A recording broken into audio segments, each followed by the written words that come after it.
கர்த்தருடைய நாமம் மகிமைப்படுவதாக. இந்த காலை நேரத்திலே நம்ம இந்த இடத்துல கூட்டிக் கொண்டு வந்த தேவனுக்கு நாம் நன்றி செலுத்தலாம். கர்த்தர் நல்லவர், அவருடைய கிருபை என்றென்றைக்கும் உள்ளது என்ற வசனத்தின்படி நமக்கு கர்த்தர் கிருபையை கொடுத்து நம்மை வழிநடத்தி கொண்டு வருகிறார். கிருபையினாலே நாம் இந்த இடத்துல நிற்கிறோம். ஆலயத்திற்குள்ளே நாம் கிருபையினாலே நாம் பிரவேசிக்கிறோம். ஆகவே எருசலேமில் வாசம் பண்ணுகிற கர்த்தருக்கு சியோனிலிருந்து ஸ்தோத்திரம் உண்டாவதாக. அல்லேலூயா என்ற வசனத்தின்படி லேவி குடும்பத்தாரை கர்த்தரை ஸ்தோத்திரியுங்கள், கர்த்தருக்கு பயந்தவர்களே கர்த்தரை ஸ்தோத்திரியுங்கள், இஸ்ரவேல் குடும்பத்தாரே கர்த்தரை ஸ்தோத்திரியுங்கள், ஆரோன் குடும்பத்தாரே கர்த்தரை ஸ்தோத்திரியுங்கள். நம்முடைய பெயரை இதிலே போட்டு நாம் சொல்லலாம்,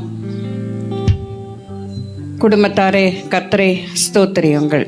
நம்மை குடும்பமாய் சேர்க்கிற தேவன். ஒருவேளை நாம் குடும்பத்திலே சிலர் மாத்திரம் வந்திருக்கலாம், ஆனாலும் கூட இதை நாம் சொல்லி சொல்லி நாம் அறிக்கையிடும் பொழுது, நாவினாலே அறிக்கையிடும் பொழுது கர்த்தர் உண்மையாகவே அற்புதங்களை செய்கிற தேவன், ஆத்துமாக்களை கூட்டிக் கொண்டு வருகிற தேவன், ரட்சிக்கப்படாதவர்கள் ரட்சிக்கப்படத்தக்கதான கிருபையை தேவன் கொடுக்கிற தேவனாய் அவர் காணப்படுகிறார். ஆகவே இந்த ஒருமனப்பாட்டின் அபிஷேகத்தோடு கூட, ஒருமனப்பாட்டின் ஆவியோடு கூட இந்த இடத்திலே நாம் ஜெபித்து இந்த ஆராதனையிலே நாம் பங்கு கொள்ளத்தக்கதாக முற்றிலுமாய் நம்மை தாழ்த்தி அவருடைய சமூகத்திலே நம்மை நாமே ஒப்பு கொடுப்போம். கண்களை மூடி நாம் ஜெபிப்போம். இந்த ஆராதனைக்கு இடையூறான காரியங்கள் எதுவும் நம்மை தொந்தரப்படுத்த வேண்டாம். நம்முடைய சிந்தனைகள் போர்க்களமாய் காணப்படுகிறது, அது நம்மை தொந்தரப்படுத்த வேண்டாம். நம்முடைய நோக்கமெல்லாம் மரியாள் தன்னை விட்டு எடுபடாத நல்ல பங்கை தெரிந்து கொண்டது. ஆகவே அதை மாத்திரம் நாம் நோக்கி பார்ப்போம். மற்றவற்றை கர்த்தர் பார்த்து கொள்வார். மனுஷன் அப்பத்தினால் மாத்திரமல்ல, அவருடைய வாயிலிருந்து புறப்படுகிற ஒவ்வொரு வார்த்தையினாலும் பிழைப்பான். ஆகவே அதை குறித்தும் நாம் கவலைப்பட வேண்டாம். எதை உண்போம், எதை குடிப்போம் என்று சொல்லி கவலைப்படாதிருங்கள். அது எல்லாவற்றையும் பரமபிதா அறிந்து நமக்கு தேவைகளை சந்திக்கிற தேவனாய் அவர் காணப்படுகிறார். ஸ்தோத்திரம். ஹல்லேலூயா, ஹல்லேலூயா. சொல்லாதவங்க மட்டும் சொல்லுங்க பாப்போம். ஹல்லேலூயா. பாருங்க, இத்தனை பேர் சொல்லாம இருக்கிறீங்க. என்னென்ன தேவைகளோடு என்னென்ன கவலைகளோடு வந்திருந்தாலும் சரி. இன்னைக்கு காலையில் சர்ச்சுக்கு ஆயத்தமாகி கொண்டிருக்கும் போது தற்செயலாக கேலண்டர், நம்ம சர்ச் கேலண்டரில் இன்னைக்கு என்ன வசனம்னு பார்ப்போம்னு பார்த்தேன். கர்த்தருடைய பர்வதத்திலே பார்த்து கொள்ளப்பட. ஹல்லேலூயா. என்ன தேவைகளோட, என்ன குழப்பங்களோடு, என்ன பயத்தோடு, என்னென்ன சோர்வுகளோடு வந்திருந்தாலும் சரி, இன்றைக்கு ஆண்டவர வார்த்தை நம்ம பலப்படுத்துகிறது. கர்த்தருடைய பர்வதத்திலே பார்த்து கொள்ளப்படும். இந்த ஸ்தலத்தில் செய்யப்படுகிற ஜெபங்களுக்கு அவருடைய கண்கள் திறந்தவைகளாகவும் செவிகள் கவனிக்கிறவைகளுமாக இருக்கிறது. அற்புதம் செய்யக்கூடாதபடி தேவனுடைய கரம் குறுகி போகவில்லை, கேட்கக்கூடாதபடிக்கு அவருடைய செவிகள் மந்தமாகவும் இல்லை. அதனால என்ன தேவைகள் இருந்தாலும் சரி, இன்னைக்கு அப்பா சமூகத்தில் வேண்டுதலோடும் ஜெபத்தோடும் கூட அவர்கிட்ட கேளுங்க. என் விண்ணப்பத்திற்கு பதில் தருகிற சர்வ வல்லமை உள்ள தேவன் அவர். அப்படியே எல்லாரும் கரங்களை உயர்த்தி, பரலோக தேவனே, பராக்கிரமம் உள்ளவரே, பரலோக தேவனே, பராக்கிரமம் உள்ளவரே, அகிலத்தை ஆள்பவரே, உம்மாலாகாதது எதுவுமில்லை. இந்த அகிலத்தை ஆள்பவரே, உம்மாலாகாதது எதுவுமில்லை. எல் ஷடாய், எல் ஷடாய்,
கொடுக்கிற தேவன் அவர்.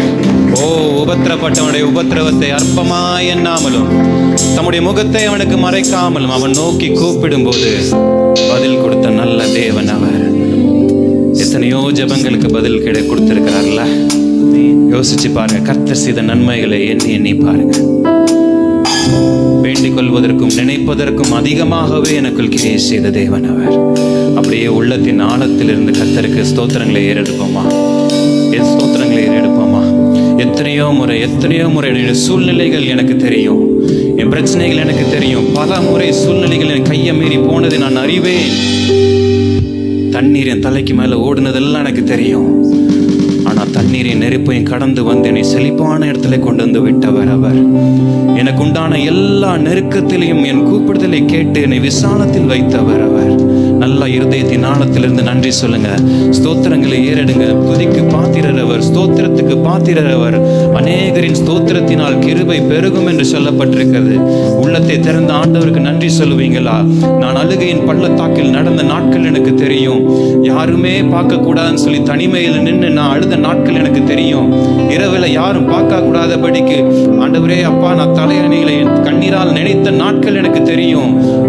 வீட்டில் இருந்தால் எல்லாம் பார்ப்பாங்கன்னு சொல்லி வாகனத்துல போகும்போது, பேருந்துல போகும்போது வடித்த கண்ணீர் அவருடைய துருத்தியில் இருக்கிறது. வெளியே அழ முடியாம இங்கே வந்து அழுதுட்டு இருக்கீங்க பாத்தீங்களா? தேவ சமூகத்துல அதையும் கர்த்தர் பார்த்து கொண்டிருக்கிறார். ரகசியமான கண்ணீர்களுக்கு வெளியரங்கமாய் பதில் தருகிற தேவன் அவர். என் கண்ணீரை களிப்பாய் மாற்றுகிறவர். நன்றி சொல்லுவோமா? நன்றி சொல்லுவோமா? என் கண்ணீரை துடைக்கிற தேவன் அவர். கலங்கும் நேரமெல்லாம் கண்ணீர் துடைப்பவரே, ஜெபம் கேட்பவரே, சுகம் தருபவரே. கலங்கும் நேரமெல்லாம் கண்ணீர் துடைப்பவரே, ஜெபம் கேட்பவரே, சுகம் தருபவரே. ஆபத்து நாட்களிலே அதிசயம் செய்பவரே, ஆபத்து நாட்களிலே அதிசயம் செய்பவரே, கூப்பிடும் போதெல்லாம் பதில் தருபவரே, கூப்பிடும் போதெல்லாம் பதில் தருபவரே. யெகோவா ராஃபா, சுகம் தரும் தகப்பன், உமக்கே ஸ்தோத்திரம். யெகோவா ராஃபா, சுகம் தரும் தகப்பன், உமக்கே ஸ்தோத்திரம். உமக்கே ஸ்தோத்திரம். உயிருள்ள நாளெல்லாம் உமக்கே ஸ்தோத்திரம். உயிருள்ள நாளெல்லாம் கலங்கும் நேரமெல்லாம் கண்ணீர் துடைப்பவரே, ஜெபம் கேட்பவரே, சுகம் தருபவரே.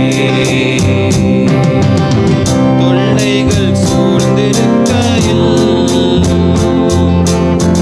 துணையாய் வருபவரே, தொல்லைகள் சூழ்ந்திருக்கையில் துணை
தாவீது ஜெபிக்கிறார், என் விண்ணப்பத்திலே என் சத்தத்தை கேட்டருளும், என் விண்ணப்பத்திலே என் சத்தத்தை கேட்டருளும் ஜெபம் பண்றாரு.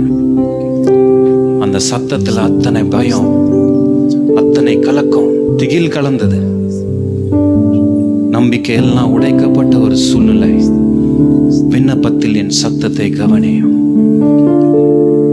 இந்த காலை வேளையில ஒருவேளை என் உதடுகள் ஜெபத்தை விளம்பினதை விட என் கண்கள் கண்ணீரால் நிறைந்ததுதான் அதிகம்னு ஆராதித்துக் கொண்டிருக்கிற இந்த வேளையிலும் தேவ சமூகத்தில் கலங்கி நிற்பீங்கன்னு சொன்னா, மலைகள் விலகினாலும் பர்வதங்கள் நிலை பெயர்ந்தாலும் தம் கிருபையை என்னை விட்டு விலக்காத தேவன் சொல்லுகிறார், நான் உனக்கு ஆரோக்கியம் வர பண்ணி உன் காயங்களை ஆற்றுவேன். இதோ சமாதானத்தை நதியை போல புரண்டு வர செய்வேன். இனி நீ அழுது கொண்டிராய், உன் துக்க நாட்கள் முடிந்து போகும். இஸ்ரவேலே, மறுபடியும் உன்னை கட்டுவிப்பேன், நீ கட்டுப்படுவாய். கர்த்தர் உனக்கு ஆயுத்தம் செய்வார்.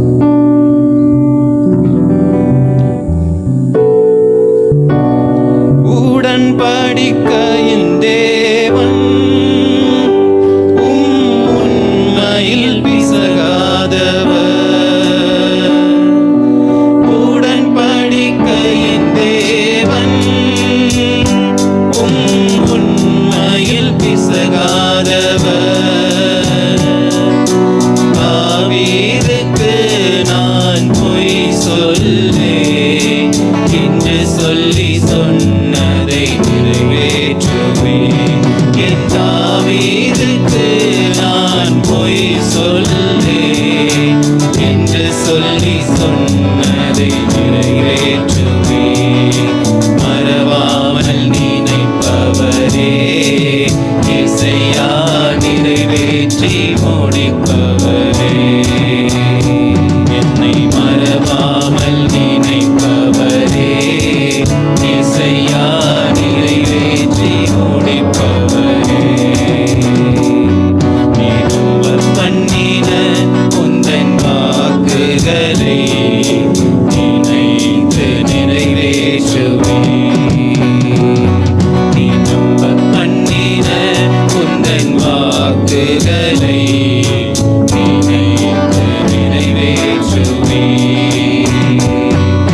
மறவாமல் நினைப்பவரே, இசையா நிறைவேற்றி முடிப்பவரே. என்னை மறவாமல் நினைப்பவரே, இசையா நிறைவேற்றி முடிப்பவரே.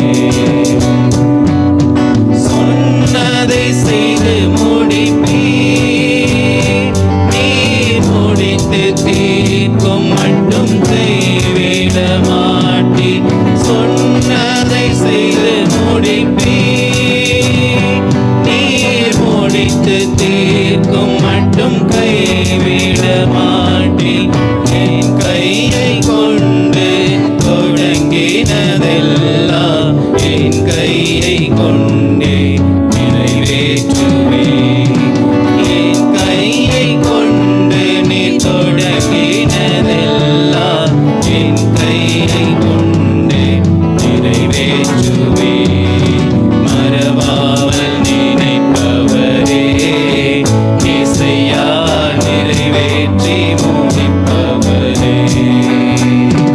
என்னை மறவாமல் நினைப்பவரே, இசையா நிறைவேற்றி முடிப்பவரே.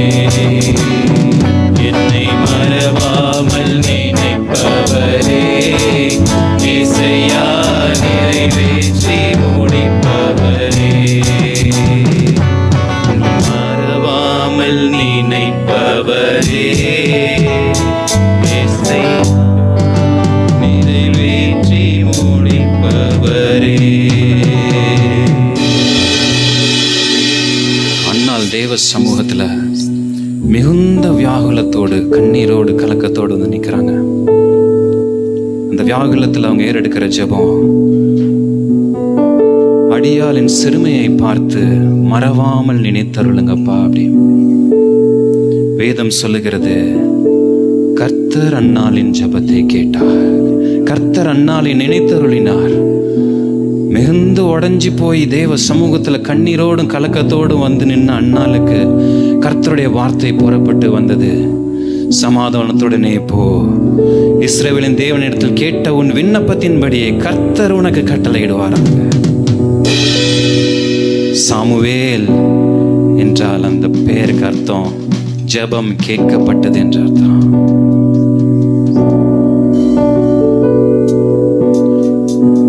அன்னாலே போல கலங்கி நிற்கிற ஒவ்வொரு உள்ளங்களையும் ஒவ்வொருத்தரின் வாழ்க்கையிலும் கர்த்தர் நீங்கள் விரும்புவதற்கும் நினைப்பதற்கும் மேலாகவே செய்வாராக. இந்த நாளிலே, இந்த நாட்கள் கர்த்தர் உங்கள் ஜெபங்களுக்கு பதில் தருகிற நாட்களாய் மாறுவதாக. வெகு நாளாய் காத்திருக்கிற போது என்னுடைய காத்திருத்தல் நிறைவேறுகிற நாட்களாய் மாறுவதாக. கழுகுகளை போல சட்டைகளை அடித்து உயிரை எழும்புகிற நாட்களாய் இயேசுவின் நாமத்தினால் ஒவ்வொருவரின் வாழ்க்கை இந்த காலை வேளையிலே மாறுவதாக. கர்த்தர் எனக்காய் யாவையும் செய்து முடிப்பார். சொன்னதை நீ முடித்து தீர்க்கும் மட்டும் கைவிட மாட்டேன். சொன்னதை செய்து முடிப்பே. நீர் முடித்து தீர்க்கும் மட்டும் கைவிட மாட்டேன். என் கையை கொண்டு தொடங்கினதெல்லாம் என் கையை கொண்டு நிறைவேற்றுவே. என் கையை கொண்டு நீ தொடங்கினதெல்லாம் என் கையை கொண்டு நிறைவேற்றுவே. மறவாமல் நினைப்பவரே, இசையா நிறைவேற்றி முடிப்பவரே. என்னை மறவாமல் நினைப்பவரே, இசையா நிறைவேற்றி முடிப்பவரே. என்னை மறவாமல் நினைப்பவரே, இசையா நிறைவேற்றி முடிப்பவரே. ஒருவரின் கண்ணீர் மாறும் ஆண்டவரே. என்னை ஜெபிக்கிற வேளையிலே அப்பா, கட்டுகள் இயேசுவின் நாமத்தினால் உடைக்கப்படுவதாக ராஜா. வந்தவர்கள் வந்த வண்ணமாய் ஒருவரும் திரும்பி செல்லாதபடிக்கு என் கர்த்தருடைய பலத்த கரத்தினால் அற்புதங்களை செய்வீராக ராஜா. ஒருவரும் கூட்டக்கூடாத கதவுகளை திறக்கிறவர். கலவர சந்தலவர தூரவதி கரவரவர். என்னை மறவாமல் நினைப்பவரே, என் தேவனால் செய்யக்கூடாத அதிசயமான காரியம் என்று உண்டோ? உனக்காய் யுத்தம் செய்ய கர்த்தர் இருக்கிறாய். இஸ்ரவேலே, உனக்கு உருக்கமாய் இறங்குகிற தேவன் ஒருவர் இருக்கிறார். எப்ராயிமே, உன்னை நான் எப்படி கைவிடுவேன்? நீ எனக்கு அருமையான மகன் அல்லவா? நீ எனக்கு பிரியமான பிள்ளை அல்லவா? உன் துக்க நாட்கள் முடிந்து போ. கர்த்தரின் கரம் பராக்கிரமம் செய்யுமே.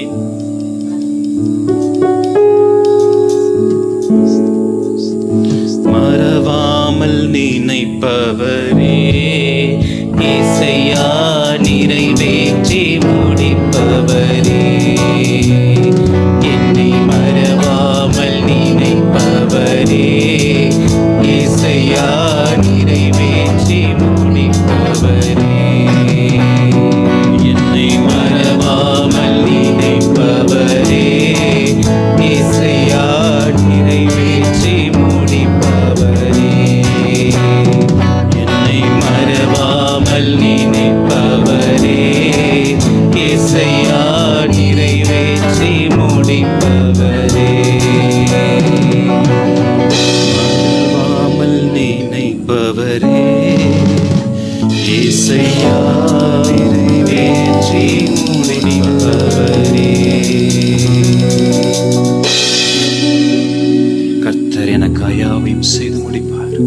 எனக்காய் யாவையும் செய்து முடிக்க போற தேவனுக்கு ஸ்தோத்திரம். அழுகையோடும் விண்ணப்பங்களோடும் வருவார்கள். அவர்களை தண்ணீர்கள் உள்ள நதிகள் அண்டைக்கு இடராத செம்மையான வழியிலே நடக்க பண்ணுவேன். இஸ்ரவேலுக்கு நான் பிதாவாயிருப்பேன். எப்ராயிம் என் சிரேஷ்ட புத்திரனாயிருக்கிறான். ஜெபத்தை தள்ளாமலும் தமது கிருபையை என்னை விட்டு விலக்காமலும் இருந்த என் தேவனாகிய கர்த்தர் ஒருவருக்கு எல்லா துதியும் கனம் மகிமையும் ஸ்தோத்திரமும் உண்டாயிருப்பதாக. எல்லாரும் கரங்களை நல்லா தட்டி, ஜெபத்தை கேட்கிறவர், ஜெபத்தை தள்ளாதவர், என் துக்க நாட்களை ஒளிந்து போக பண்ணுகிறவர், சஞ்சலமும் தவிப்பும் நீங்கி போகும், சத்துருக்கள் முன்பாக என் தலையை உயர பண்ணுகிறவர். நல்ல கரங்களை தட்டி விசுவாசிக்கிறவங்க, கர்த்தர் எனக்காய் யாவையும் செய்து முடிப்பார். அப்படியே உட்காருவோம். நன்றி. ஹல்லேலூயா. மறவாமல் நினைக்கிறவர், ஒருபோதும் உண்மை கைவிடாதவர், தாங்குகிறவர், ஆதரிக்கிறவர், அரவணைக்கிறவர், வழி நடத்துகிறவர். ஹல்லேலூயா. ஆமென். துதியின் பலத்தோடு நாம் ஜீவனுள்ள தேவனுடைய வார்த்தையை வாசிக்கப் போகிறோம். 41வது சங்கீதம், சங்கீதங்களின் புத்தகம் 41வது சங்கீதம். சகோதரர் ராஜா அவர்கள் முன்பாக வந்து இந்த சங்கீதத்திற்கு உதவி செய்யும்படி அன்போடு கூட கேட்கிறேன். 41வது சங்கீதம். மாறி மாறி வாசிப்போம். வாசிக்கும்படியாக கொடுக்கப்பட்ட சங்கீதம் 41. சிறுமைப்பட்டவன் மேல் சிந்தையுள்ளவன் பாக்கியவான், தீங்கு நாளில் கர்த்தர் அவனை விடுவிப்பார்.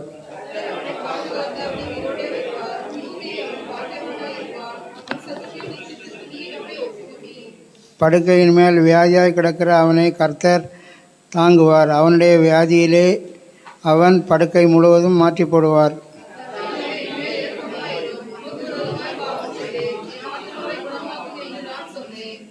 அவன் எப்பொழுது சாவான், அவன் பேர் எப்பொழுது அழியும் என்று என் சத்துருக்கள் எனக்கு விரோதமாய் சொல்லுகிறார்கள்.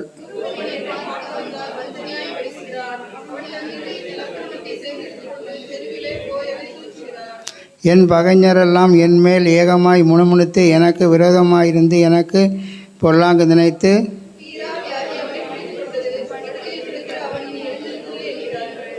என் பிராண சிநேகிதனும் நான் நம்பினவனும் என் அப்பம் புசித்தவனுமாகிய மனுஷன் என்மேல் தன் குதிக்காலை தூக்கினான்.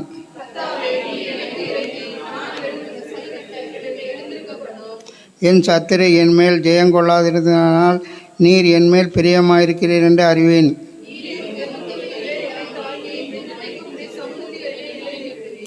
இஸ்ரவேலின் தேவனாகிய கர்த்தர் அநாதியாய் என்றென்றைக்கும் உள்ள சதா காலங்களிலும் சோத்திரிக்கப்பட்டவர். ஆமேன், ஆமேன். ஏசாயா தீர்க்கதரிசன புஸ்தகம் 41வது அதிகாரம். ஒரு அழகான ஒரு அதிகாரம். இதில் இருக்கிற சில குறிப்புகளை சுருக்கமாக நாம் பார்க்க போகிறோம். ஏசாயா தீர்க்கதரிசன புஸ்தகம் 41வது அதிகாரம். ஒவ்வொரு முறையும் நான் பேசும்போது உங்களிடத்தில் சொல்லுகிறது என்னவென்றால், இங்கிருந்து வெளிப்படுகிற தேவனுடைய வார்த்தை என்னை மறைத்து உங்கள் வாழ்வின் சூழ்நிலைகளுக்கு ஏற்றாற் போல வெளிப்பட வேண்டும். நான் ஒரு படி மேலேயே போய் சொல்லுவேன், இங்கிருந்து வெளிப்படுகிற தேவ வசனங்கள், வார்த்தைகள் உங்கள் வாழ்க்கைக்கும் உங்கள் சூழ்நிலைகளுக்கும் சம்பந்தமே இல்லை என்று நீங்கள் நினைத்தீர்கள் என்றால், நீங்கள் தாராளமாக வேறு ஒரு திருச்சபையை, எங்கே வசனம் வெளிப்படுகிறதோ அந்த சபையை நீங்கள் நோக்கி நீங்கள் தாராளமாக போகலாம். ஏன்னா ஒரு சபைக்கு நாங்கள் வரும்போது அங்கிருந்து ஜீவனுள்ள தேவனுடைய வசனம் என் வாழ்க்கைக்கு பேசலைன்னா நான் போய் என்ன பிரயோஜனம்? ஏதோ ஒன்றை கேட்டு ஆமீன் என்று சொல்வதற்கு நம்ம இங்கே வர்றதில்லை. இங்கிருந்து பேசப்படுகிற வார்த்தைகள் நம்முடைய வாழ்க்கையோடு கூட இணைந்ததாய் காணப்பட வேண்டும், உணர்த்து வைக்கத்தக்கதாய் காணப்பட வேண்டும், அது நம்மோடு கூட இடைப்பட வேண்டியதாய் காணப்பட வேண்டும். அந்த வார்த்தைகள் நம்முடைய வாழ்க்கையின் சூழ்நிலைகளுக்கு சில தெளிவான தீர்வுகளை கொடுக்கத்தக்கதாய் இருக்க வேண்டும். பேசுகிற தெய்வம் பேசும்போது ஒருவரும் மறுத்து பேச முடியாது, இது எனக்கு இல்லைன்னு சொல்ல முடியாது. ஏன் தெரியுமா? இந்த வார்த்தைகளை ஆயத்தப்படுத்தும் போதே அது என்னோடு பேசுகிறது, என் வாழ்வின் சூழ்நிலைகளோடு கூட பேசுகிறது, விரல் வைத்து காண்பிக்கிறது. அப்படி இருக்கிற அந்த ஜீவ வசனங்கள் நம் வாழ்க்கையிலே வெளிப்படும் போது அருமையான தெய்வ ஜனமே அதை ஏற்றுக்கொள்வது மட்டுமல்ல, அதற்கு கீழ்ப்படிவதும் அவசியமாக இருக்கிறது, அதன்படி செய்ய வேண்டியது அவசியமாக இருக்கிறது. இன்னைக்கு கர்த்தர் ஒரு காரியத்தை தெளிவாய் பேசுகிறார். அந்த தலைப்பு என்னவென்றால், வழக்காடுகிற கர்த்தர், நமக்காக வழக்காடுகிற கர்த்தர். அந்த வழக்காடுகிற கர்த்தர் இன்றைக்கு என்ன பேசுகிறார் என்பதை மாத்திரம் இந்த ஏசாயா 41வது அதிகாரத்திலிருந்து சில குறிப்புகளாக உங்களுக்கு முன்பாக நான் வைக்க விரும்புகிறேன். 41வது அதிகாரம் 21வது வசனம். 41வது அதிகாரம் 21வது வசனம். கர்த்தர் சொல்கிறார், உங்கள் வழக்கை கொண்டு வாருங்கள் என்று கர்த்தர் சொல்கிறார், உங்கள் பலமான நியாயங்களை வெளிப்படுத்துங்கள் என்று யாக்கோபின் ராஜா உரைக்கிறார். ஹல்லேலூயா. என்னோட சேர்ந்து நல்ல வைராக்கியமா சத்தமா இந்த வசனத்தை வாசிங்க, நல்லா சத்தமா வாசிங்க. உங்கள் வழக்கை கொண்டு வாருங்கள் என்று கர்த்தர் சொல்கிறார், உங்கள் பலமான நியாயங்களை வெளிப்படுத்துங்கள் என்று யாக்கோபின் ராஜா உரைக்கிறார். நமக்கு மனிதரோடு வழக்கு இருக்கிறது. சில நேரத்தில் நமக்கு நம்மை உண்டாக்கி படைத்து நாமம் தெரித்த தேவனோடும் வழக்கு இருக்கிறது. ஏன் இந்த வசனம் வருதுன்றதையும் நான் தெளிவாக உங்ககிட்ட சொல்லிடுறேன். சில நேரத்தில் தேவனோட போராடுறோம். என்ன தெரியுமா, ஆபகுக் தீர்க்கதரிசி 1வது அதிகாரத்தில் போராடின மாதிரி, இது ஏன் எனக்கு நடக்கல, இது ஏன் நீங்கள் இன்னும் கொடுக்கல, இது ஏன் நீங்கள் இப்படி பண்ணிட்டு இருக்கீங்க, ஏன் கால தாமதம், அவனுக்கு நடக்குது, அவங்களுக்கு நடக்குது, எனக்கு நடக்க மாட்டேங்குது, எனக்கு கிடைக்க மாட்டேங்குது, எனக்காக நீங்கள் வழக்காட மாட்டேன்னு இருக்கிறீங்களா, ஏன் நீங்கள் எனக்காக யுத்தம் செய்ய மாட்டேங்கிறீங்க, ஏன் எனக்காக காரியத்தை நடப்பிக்க மாட்டேன் என்று சொல்லுகிற கேள்விகள் நம்முடைய மனதிலே இருக்கிறது. ஆண்டவர் என்ன சொல்றாரு, உனக்கு வழக்கு இருக்கா, ரைட்டு, என் மேல வழக்கு இருக்கா, என் மேல ஒரு குறை இருக்கா, வழக்கு இருக்கா, கொண்டு வா.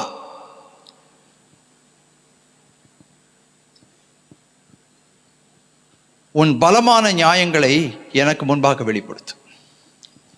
பேசலாம் வான்றார், ஒரு மனுஷனை போல கூப்பிடுறாரு. ஒத்தைக்கு ஒத்தவான்னு சொல்றோம் பார்த்தீங்களா மெட்ராஸ்ல, அந்த மாதிரி வா, நீ உன்னுடைய நியாயத்தை என்கிட்ட வெளிப்படுத்து, நான் உன் காரியத்தை உன் வாழ்க்கையில் சில காரியத்தை கேட்பேன், நீ அதுக்கு பதில் சொல்லி ஆகணும். எப்போ பார்த்தாலும் என்னை குறை சொல்லி, எப்போ பார்த்தாலும் என்கிட்ட சண்டை போட்டு, எப்போ பார்த்தாலும் என்கிட்ட கோபப்பட்டு, எப்போ பார்த்தாலும் என்னையே நீ விரல் நீட்டுதல் நிபச்சொல் என்று சொல்கிறோமே, ஆண்டவர் சொல்றாரு, உனக்கு நியாயம் இருந்தால் அது கொண்டு வா, பலமான நியாயமா இருந்தால் வெளிப்படுத்து, பேசலாம், வா உட்காரலாம். யோபு பக்தன் சொல்லுகிறார், என்னுடைய புலம்பல் ஒரு அனாவசியமாய் எண்ணப்படுகிறது. அவர் சொல்லுகிறார், இந்த தேவனை நான் எங்கேயாவது கண்டுபிடிக்கணும், எங்கேயாவது இந்த தேவனை நான் கண்டுபிடிக்கணும், அவருடைய முகத்தை நோக்கி பார்க்கணும், என்னுடைய நியாயத்தை வரிசையாய் அவருக்கு முன்னால் நான் வைக்கணும். யோசிச்சு பாருங்க, ஒரு மனிதன் தேவனுக்கு முன்னால் இந்த வார்த்தை சொல்லணும்னா அவன் எவ்வளவு உன்னதமான ஒரு மனிதனாக இருக்க வேண்டும். அதனால தான் தேவனுடைய வார்த்தை சொல்லுகிறது, அந்த யோபு 4 தகுதிகளை அந்த யோபுக்கு சொல்லுகிறது. முதலாவது தகுதி என்ன தெரியுமா, அவன் சன்மார்க்கன். சன்மார்க்கன்னா சரியான வழியில் நடக்கிறவன். மார்க்கன் சன்மார்க்கன்னா சரியான பாதையில் நடக்கிறவன், வழி விலகி நடக்கிறவன் இல்லை, இஷ்டத்துக்கு போகிறவன் இல்லை. அவன் சன்மார்க்கன். அவன் தேவனுக்கு பயந்தவன், பொல்லாப்புக்கு விலகினவன், நீதிமான். இந்த 4 தகுதிகளை பரிசுத்த வேதாகமம் யோபுவுக்கு கொடுக்கிறது. ஏன்னா சின்ன காரியத்தில் கூட தன்னை ஆராய்ந்து பார்த்து, சின்ன காரியத்தில் கூட பாவ மன்னிப்பு செய்து, தன் பிள்ளைகள் பிறந்த நாட்களை கொண்டாடும் போது எங்கேயாவது அந்த விழாவில் அந்த பிள்ளைகள் பாவம் செய்திருப்பார்களோ என்று அவர்களுக்காக பலி செலுத்துகிற ஒரு இருதயம். அந்த யோபை போல இந்த உலகத்தில் எந்த மனுஷனும் கிடையாது, யாரும் அப்படி மேன்மை பாராட்டவும் முடியாது. அந்த யோபு தைரியமாய் சொல்லுகிறார், இந்த தேவனை நான் எங்கேயாவது நான் கண்டுபிடிக்கணும், அவருடைய முகத்தை பார்க்கணும், அவருடைய நியாயத்துக்கு முன்பாக நான் சேரணும், அவருடைய முகத்தை பார்த்து நான் கேட்கணும், என்னுடைய நியாயங்களை நான் அவருக்கு முன்பாக வரிசைப்படுத்தணும். ஏன் ஆண்டவரே ஒரே நாளில் 10 பிள்ளைங்களை எடுத்துக்கிட்டீங்க? நியாயமான கேள்வி தானே. ஒரு பொருள் தொலைஞ்சா எவ்வளோ வருத்தப்படுறோம், ஒரு பர்ஸு தொலைஞ்சா எவ்வளோ வருத்தப்படுறோம், ஒரு மொபைல் தொலைஞ்சா எவ்வளோ வருத்தப்படுறோம், ஒரு காசு தொலைஞ்சா எவ்வளோ வருத்தப்படுறோம். 10 பிள்ளைகள் ஒரே நாளில் போயிட்டாங்க. அந்த ஊத்ஸ் பட்டணத்திலேயே செல்வந்தனாய் வாழ்ந்த அந்த யோபு ஒரே ராத்திரியில் எல்லாத்தையும் ஆண்டவர் எடுத்துகிட்டு போயிட்டார். நிலம் போயிடுச்சு, ஆடு மாடெல்லாம் போயிடுச்சு, பணம் போயிடுச்சு. சரி, அது வரைக்கும் கூட பரவாயில்ல. பிள்ளைங்க போனால் எப்படி இருக்கும் யோசிச்சு பாருங்கள். 10 பிள்ளைகளும் போயிடுச்சு. இதுக்கு மேலே இன்னும் ஃபர்தராக ஒரு காரியம் நடக்குது. சரீரத்தில் வியாதி வருகிறது. எப்படி திடகாத்திரமாக இருந்தவர் ஒன்றும் இல்லாமல் ஓட்டை எடுத்து சுரிஞ்சுக்கிட்டு உட்காந்துருக்கிறாரு, ஒன்றுமே இல்லை, எல்லாம் போயிடுச்சு. மனைவி சொல்கிறாங்க, நீ இருந்து என்ன பிரயோஜனம், இவ்வளோ உத்தமனா இருந்து என்ன பிரயோஜனம், போய் சேருப்பா, உயிரோடு இருக்கிறத விட நீ சாவுறது நல்லது. அதுக்கு முன்னால் ஒன்று பண்ணிட்டு சாவு. தேவனை தூஷித்து ஜீவனை, வெறும் தேவனை நீ ஜீவனை விடுன்னு சொல்லியிருந்தா கூட பரவாயில்ல. அங்கே சாத்தான் ஒரு ஆலோசனையை போடுறான் பாருங்க, இப்படி உனக்கு பண்ண தேவனை நீ என்ன பண்ணு, தூஷி. பைபிள் வாசிக்காத, ஜெபம் பண்ணாத, ஆண்டவரேன்னு கூப்பிடாத, தகப்பனேன்னு கூப்பிடாத, பிரயோஜனம் இல்லை, ஒன்றுமே இல்லை. அவன் சொல்கிறான், ஜெபம் பண்ணாத, சர்ச்சுக்கு போகிற என்ன பிரயோஜனம், பைபிள் தூக்கிட்டு போகிற ஒன்றும் நடக்கலை, சர்ச்சுக்கு போகாத, ஒரு மூலையில் முடங்கு. யாரோட ஆலோசனை? சாத்தானுடைய ஆலோசனை. மனசுக்குள்ளே ஏற்படுகிற காரியங்கள், ஏன்னா நடக்கலை, இன்னும் கிடைக்கல, இன்னும் வரல, எதிர்பார்த்து காத்திருக்கேன், ஒன்றுமே செய்ய மாட்டேங்கிறாரு, செய்கிறத போல ஒரு ஒரு ஒரு வாக்குத்தத்தம் கூட வரமாட்டேங்குது. தவிப்பு, முரண்டுத்தனம். என் முரண்டுத்தனம் புலம்பலாக அநாகரிகமாக எண்ணப்படுகிறது. யோபு சொல்றார். அடம் பிடிச்சி நிற்பேன்றார் அவர். ஏன்? என்கிட்ட நியாயம் இருக்கு, என் நியாயத்தை நான் ரூபகாரப்படுத்த முடியும்.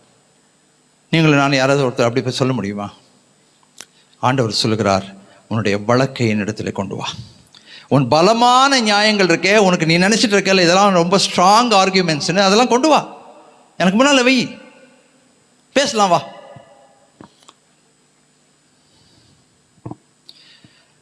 நாற்பத்தி 1ஆவது அதிகாரம் 1வது வசனம். தீவுகளே எனக்கு முன்பாக மௌனமாயிருங்கள், ஜனங்கள் தங்கள் பலனை புதிதாக்கி கொண்டு சமீபத்தில் வந்து பின்பு பேச கடவர்கள், நாம் ஒருமிக்க நியாயசனத்துக்கு முன்பாக சேருவோம் வான்றார். ஆனால் வர்றதுக்கு முன்னால் சில காரியம். நீ தீவுனா என்ன தெரியுமா? தீவுனா 4 பக்கமும் தண்ணீர், தனியாக நிற்கும், 4 பக்கமும் தண்ணி. தீபகர்த்தம்னா 3 பக்கம் தண்ணி. தீவுனா 4 பக்கம் தண்ணி, தனியாக நிற்கும். அந்த மாதிரி நம்ம வாழ்க்கையில் தனியாக நிற்கிறோம். ஒட்டுறதுக்கும் யாரும் இல்லை, உரசுறதுக்கும் யாரும் இல்லை, அன்பா விசாரிக்கிறதுக்கும் யாரும் இல்லை, தட்டி கேட்கறதுக்கும் யாரும் கிடையாது. தனியாக வாழ்ந்துட்டு இருக்கோம், சப்போர்ட் இல்லை. வயிற்று வலி வந்தாலும், தலைவலி வந்தாலும், கால் வலி வந்தாலும், கை வலி வந்தாலும் தனியாக தான் கிடக்கணும். யாருக்கிட்டையும் சொல்லக்கூட விருப்பம் இருக்காது, யாரும் இல்லை. தீவு. தீர்மானம் பண்ணிட்டோம், இனி நானும் அவ்வளோதான், போ, யார்கிட்ட என்னத்தை சொல்லி என்ன பிரயோஜனம். கொஞ்ச நாள் மற்றக்கிட்ட பேசி பார்த்தோம், புலம்பி பார்த்தோம், அழுது பார்த்தோம், கண்ணீர் விட்டு கதறி பார்த்தோம், ஒன்றும் பிரயோஜனம் இல்லை. தீர்மானம் பண்ணிட்டோம், இனி என் வாழ்க்கையை நான் வாழ்ந்துட்டு போகிறேன், எப்படியோ வாழ்ந்துட்டு போகிறேன். தீவு. யாரும் எனக்கு வேண்டாம், நானும் யாருக்கும் வேண்டாம். விரக்தி, வேதனை. ஆனால் 1008 கேள்வி உள்ள இருக்கு. ஏன் ஏன் ஏன் ஏன் இப்படி பண்ணார், ஏன் இப்படி நடந்தது, ஏன் இப்படி, நான் இவ்வளோ நல்லா தானே இருந்தேன், பக்தியாக தானே இருந்தேன், நான் இதெல்லாம் செஞ்சேனே, ஏன் ஆண்டவரே ஏன் இப்படி பண்ணுறீங்க? ஆண்டவர் சொல்கிறார், முதல்ல நீ மௌனமா இரு. அதை தான் ஆபகுக் தீர்க்கதரிசி 2வது அதிகாரத்தில் தெளிவாக புரிஞ்சுக்கிட்டார். ஃபர்ஸ்ட் அதிகாரத்தில் இஷ்டத்துக்கு கேள்வி கேட்குறாரு, ஏன் இப்படி நடக்குது, ஏன் இப்படி நியாயம் இல்லை, நீதி இல்லை, துன்மார்க்கன் நீதிமானை வளைந்து கொள்கிறான், நியாயம் கேட்கப்படாமல் போகிறது. கேள்வி கேட்டு கேட்டு ஓஞ்சி 2வது அதிகாரத்தில் என்ன பண்ணிட்டாருன்னா, கொஞ்சம் அப்படி யோசிக்கிறாரு. நான் என்னுடைய அரணுக்கு திரும்புவேன், என்னுடைய காவல் அரணிலே வந்து நான் உட்காருவேன், அதுதான் என்னுடைய ஸ்தானம். அந்த ஸ்தானத்தில் உட்கார்ந்து 2 விஷயம் செய்வேன். ஒன்று, அவர் எனக்கு என்ன சொல்ல போகிறார் என்பதை நான் கேட்க போகிறேன். 2வது, அவர் என்னை கண்டித்து கேட்கும்போது நான் என்ன உத்தரவு சொல்ல போகிறேன். அவர் நம்மளை பார்த்து கேள்வி கேட்டால் நமக்கு என்ன பதில் சொல்ல முடியும் சொல்லுங்கள்? அவ்வளோ நீதியாக வாழ்கிறோமா, அவ்வளோ நியாயமாக வாழ்கிறோமா? நம்மக்கிட்ட 1008 ஓட்டைகள் இருக்கே, அதெல்லாம் பற்றி அவர் பேசவே இல்லையே. அப்படி இருக்கும்போது உன்னதமான அந்த முழுமையான அந்த தேவனிடத்துக்கிட்ட போய் நம்ம போராடுறோமே, ஏன் இப்படி பண்ணுறீங்க ஆண்டவரே?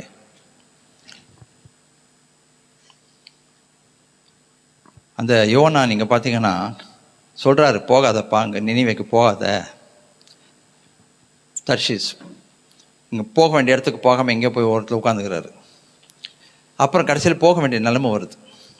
ஆனால் அந்த சூரிய செடிக்கு கீழே போய் உட்கார்ந்த எலியாவும் சரி, அந்த ஆமணக்கு செடிக்கு கீழே உட்கார்ந்த யோனாவும் சரி, ரொம்ப துக்கத்துலேயும் வேதனையிலையும் ஏமாற்றத்தில் தோல்வியில் தான் போய் உட்கார்றாங்க. அந்த யோனாவை பார்த்து ஆண்டவர் கேட்குறாரு, ஏப்பா இங்கே வந்து உட்காந்துருக்கிறேப்பா, இது நியாயமா உனக்கு? உனக்கு மேலே அந்த ஆமணக்கு செடியும் ஒன்றும் இல்லாமல் போயிடுச்சு, உனக்கு நிழலாக இருக்கும்னு நினச்சி அந்த நிழலும் ஒன்றும் இல்லாமல் போயிடுச்சு. சில நேரத்தில் நம்ம அப்படி தாங்க, சில நிழலாக நினைப்போம் நம்ம, அவங்க ஒன்றும் இல்லாமல் போயிடுவாங்க, அவங்களும் போயிடுவாங்க. அவங்கள தான் சப்போர்ட் பண்ணி வச்சுருப்போம். சரி, கொஞ்சமாவது எனக்கு ஆறுதல், கொஞ்சமாவது எனக்கு ஒரு நம்பிக்கை, கொஞ்சமாவது எனக்கு ஒரு அன்பு, அதுவும் தூக்கிட்டு போயிடுவார்.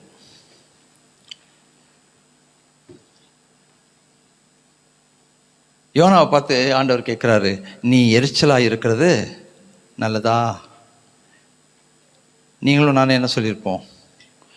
நான் என்ன பண்ணியிருப்பேன் தெரியுங்களா? ஓப்பனாக சொல்கிறேன், தலையை கீழே போட்டு தலையை திருப்பிட்டு அப்படியே உட்காந்துருப்பேன், ஒன்றும் சொல்லியிருக்க மாட்டேன். அந்த யோனா என்ன பண்ணுறாருன்றீங்க? ஆண்டவர் கேட்குறாரு, நீ எரிச்சலாக இருக்குது நல்லதானா? அவர் சொல்கிறார், நான் மரண பரியந்தம் எரிச்சலாக இருக்குது நல்லது தான். யாருக்கிட்ட? அந்த சர்வவல்லமையுள்ள தேவன்கிட்ட. ஆனால் அவர் கிருபை உள்ளவர். அவர் குழந்தை அவர் பதில் சொன்னால் எப்படி ஏற்றுப்பாரோ அந்த மாதிரி ஏற்றுட்டு விட்டார். சில நேரத்தில் அப்படி தான் நம்ம பேசுகிறோம், நான் மரண பரியந்தம் எரிச்சலாக இருப்பது நல்லது தான். ஆண்டவர் சொல்கிறார், முதலாவது மௌனமாயிரு, நம்பர் 1. நம்பர் 2, ஜனங்கள் தங்கள் பலனை புதிதாக்கி கொண்டு சமீபித்து வந்து பின்பு பேச கடவர்கள். உன் பலவீனத்தோடு நீ வந்து பேசாத, உன்னுடைய இல்லாமையிலே நீ பேசாத, உன்னுடைய குறைவோடு வந்து நீ பேசாத. எதெல்லாம் நீ சீர்படுத்த வேண்டுமோ அதெல்லாம் ஃபஸ்ட்டு சீர்படுத்துவோம். வாழ்க்கையில் இருக்கிற ஓட்டைகளை அடைச்சிட்டு அப்புறமா என்கிட்ட வந்து பேசு.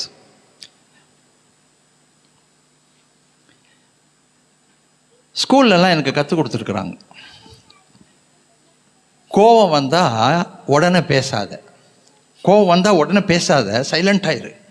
அப்புறம் போய் ஒரு பக்கம் உட்காந்து கொஞ்சம் யோசித்து அப்புறமா வந்து பேசு. ஏன் கோபம் வந்தால் என்ன பண்ணுவோம்? உடனே அட்டி பிச்சு உதறிடுவோம். அது நிறைய பேருடைய இருதயத்தை உடைச்சிரும், உறவுகள் போயிடும். அதுக்கப்புறம் உட்காந்து நம்ம வருத்தப்பட்டு என்ன பிரயோஜனம்? இந்த வார்த்தையை நான் சொல்லியிருக்கக்கூடாது. எத்தனை பேருடைய இருதயத்தை வார்த்தைகள் சொன்னதுனால நம்ம புண்படுத்தியிருப்போம், யோசித்து பாருங்கள். அது அப்புறம் உட்காந்து யோசித்து என்ன பிரயோஜனம்? ஆத்துமாக்களை இழந்த பிறகு என்ன பிரயோஜனம்? உறவுகளை இழந்த பிறகு என்ன பிரயோஜனம்? நிரந்தரமான காயங்களை ஏற்படுத்தி விட்ட பிறகு என்ன பிரயோஜனம் சொல்லுங்கள்? கோபம் வந்தால் உடனே பேசாத, வாயை மூடிக்கோ. உன் நாக்கு எங்கே ஒட்டிக்கணுன்றாரு ஆண்டவர்? உன் மேல் வாயோடு ஒட்டிக்கொள்ள கடவுள். அப்படின்னா என்ன அர்த்தம்? போய் கம்மு வாங்கி செல்லோ டேப் வாங்கி ஒட்டிக்கோன்னு சொல்ல அர்த்தம். மௌனமாக இரு. கோவம் வரும்போது பேசாத. கோவம் வரும்போது பேசுகிறதுனால தான் நிறைய பிரச்சனைகள் ஆகுது. பேச்சு இன்க்ரீஸ் ஆகி 5 kilo 10 kilo 5 kilo 10 kilo 15 kilo 25 kilo 35 kilo போட்டு கடைசியில் கத்தி எடுத்து வெட்டிட்டு போய்ட்றான். சின்ன ஒரு கோபத்தினால தான் இன்றைக்கி எத்தனையோ பேர் ஜெயிலுக்குள்ளே இருக்காங்க. வேற ஒன்றும் இல்லை, ஆரம்பம் ஒரு ஒரு ஒரு சின்ன நெருப்பு, இவ்வளோதான், பத்துச்சு, உள்ளே இருக்காங்க. ஆயுள் கைதிகள் கண்ணீர் விட்டு கதறி என்ன பிரயோஜனம் சொல்லுங்கள்? தேவன் சொல்கிறார், உன்னுடைய பலனை நீ முதலாவது புதிதாக்கிக்கொள். ஏசாயா தீர்க்கதரிசன புஸ்தகம் 40வது அதிகாரம் 31வது வசனம், எல்லாருக்கும் தெரிஞ்ச வசனம் தான். கர்த்தருக்கு காத்திருக்கிறவர்களோ புது பலன் அடைந்து கழுகுகளைப் போல செட்டிகளை எடுத்து அவர்கள் ஓடினாலும் இளைப்படையார்கள், நடந்தாலும் சோர்ந்து போவார்கள். அல்லேலூயா, அல்லேலூயா. ஓடினாலும் இளைப்படையார்கள், நடந்தாலும் புதிதாக்கிக்கொள், உன் பலனை புதிதாக்கிக்கொள். நீ தேவன் கிட்ட குற்றம் சொல்றதை விட குற்றம் சொல்றதுக்கு முந்தி உன் பலனை நீ புதிதாக்கிக்கொள். பிறகு ஆண்டவர் சொல்கிறார், ஒருமிக்க நியாயாசனத்துக்கு முன்பாக சேருவோம். நியாயம்னு ஒன்று இருக்கு இல்லையா? அந்த நியாயாசனத்துக்கு முன்பாக நான் வருகிறதுக்கு ஆயத்தமாக இருக்கேன். நீ வர்றதுக்கு ஆயத்தமாக இருந்தீன்னா உன் பலனை புதிதாக்கி கொண்டு வந்து அந்த பக்கம் நில்லு, நான் இந்த பக்கம் நிற்கிறேன்.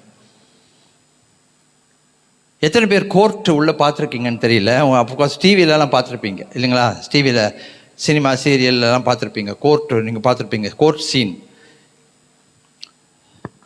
வழக்கு தொடுத்தவர் இருப்பார், வழக்கு தொடுக்கப்பட்டவர் இருப்பார். அவங்கள வச்சு விசாரிக்கிறதுக்கு கூண்டு இருக்கும். அந்த கூண்டில் வந்து நிற்கணும். மை லார்ட்,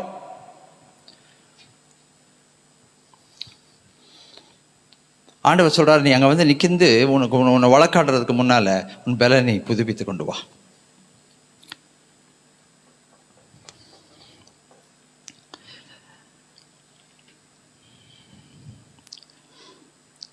நாற்பத்தி 1வது அதிகாரம் ஒரு கேள்வியை கேட்கிறார். கிழக்கிலிருந்து நீதிமான், 2வது வசனத்திலிருந்து வாசிப்போம். கிழக்கிலிருந்து நீதிமானை எழுப்பி தமது பாதப்படியிலே வரவழைத்தவர் யார்? ஜாதிகளை அவனுக்கு ஒப்பு கொடுத்து அவனை ராஜாக்களுக்கு ஆண்டவனாக்கி அவர்களை அவன் பட்டயத்துக்கு தூசியும் அவன் வில்லுக்கு சிதறிக்கப்பட்ட தாளடியுமாக்கி அவன் அவர்களை துரத்தவும் தன் கால்கள் நடவாதிருந்த பாதையிலே சமாதானத்தோடு நடக்கவும் பண்ணினவர் யார்? ஒரு கேள்வி கேட்கிறாரு. இவ்வளவு அற்புதம் நடந்ததே, இவ்வளவு அதிசயம் நடந்ததே, இதெல்லாம் செஞ்சது யாரு? 4வது வசனத்தில் சொல்லுகிறார், அதை செய்து நிறைவேற்றி ஆதி முதற்கொண்டு தலைமுறைகளை வரவழைக்கவர் யார்? முந்தினவராகிய கர்த்தராகிய நான் தானே, பிந்தினவர்களோடும் இருப்பவராகிய நான் தானே. ஹல்லேலூயா. என்ன சொல்கிறாருன்னா, முன்னால் இருந்தவங்களோடையும் நான் தான் இருந்தேன், பின்னால் இருக்க போகிறவங்களோட நான் தான் இருக்க போகிறேன், நான் தான் நிறைவேற்றுகிறவர், நான் தான் ஆதி முதற்கொண்டு தலைமுறைகளை வரவழைக்கிறவர். அல்லேலூயா. இதை பார்த்தா என்ன பண்ணுமா, தீவுகள் அதை கண்டு பயப்பட வேண்டும். அல்லேலூயா. அவர் அவருடைய வல்லமையை விளம்பின போது பயம் ஏற்படுகிறது. தானியேலுக்கு ஆண்டவருடைய தரிசனம் கிடைச்ச உடனே முழங்கால்கள் நடுங்க ஆரம்பித்தது. இந்த தேவனை கண்ணார கண்டவங்க அப்படியே நெடுஞ்சான் கிடையா தரையில் விழுந்து வணங்கியிருக்காங்க. உருவின பட்டயத்தோடு கூட பாலாமுக்கு முன்பாக தேவன் நின்றபோது அவன் பயந்து நடுங்கி கழுதையை விட்டு இறங்கி சாஷ்டாங்கமாய் பணிந்து கொள்கிறான். அருமையான தேவஜனமே, தீவுகள் நடுங்க வேண்டும். இந்த தேவனுக்கு முன்னால் தீவுகள் நடுங்க வேண்டும். அவருடைய வெளிப்பாடு கிடைச்சா அவ்வளோதான், முடிஞ்சு போச்சு. நான் அடிக்கடி உங்களுக்கு சொல்கிறது என்ன தெரியுங்களா, உங்கள் வாழ்க்கையில் தேவன் இருக்கிறாருன்றதை பல விதங்களில் வெளிப்படுத்துவார். அதில் ஒரு விதம் என்ன தெரியுமா, நீங்கள் எதாவது தப்பு செஞ்சால் உடனே அடிப்பார்.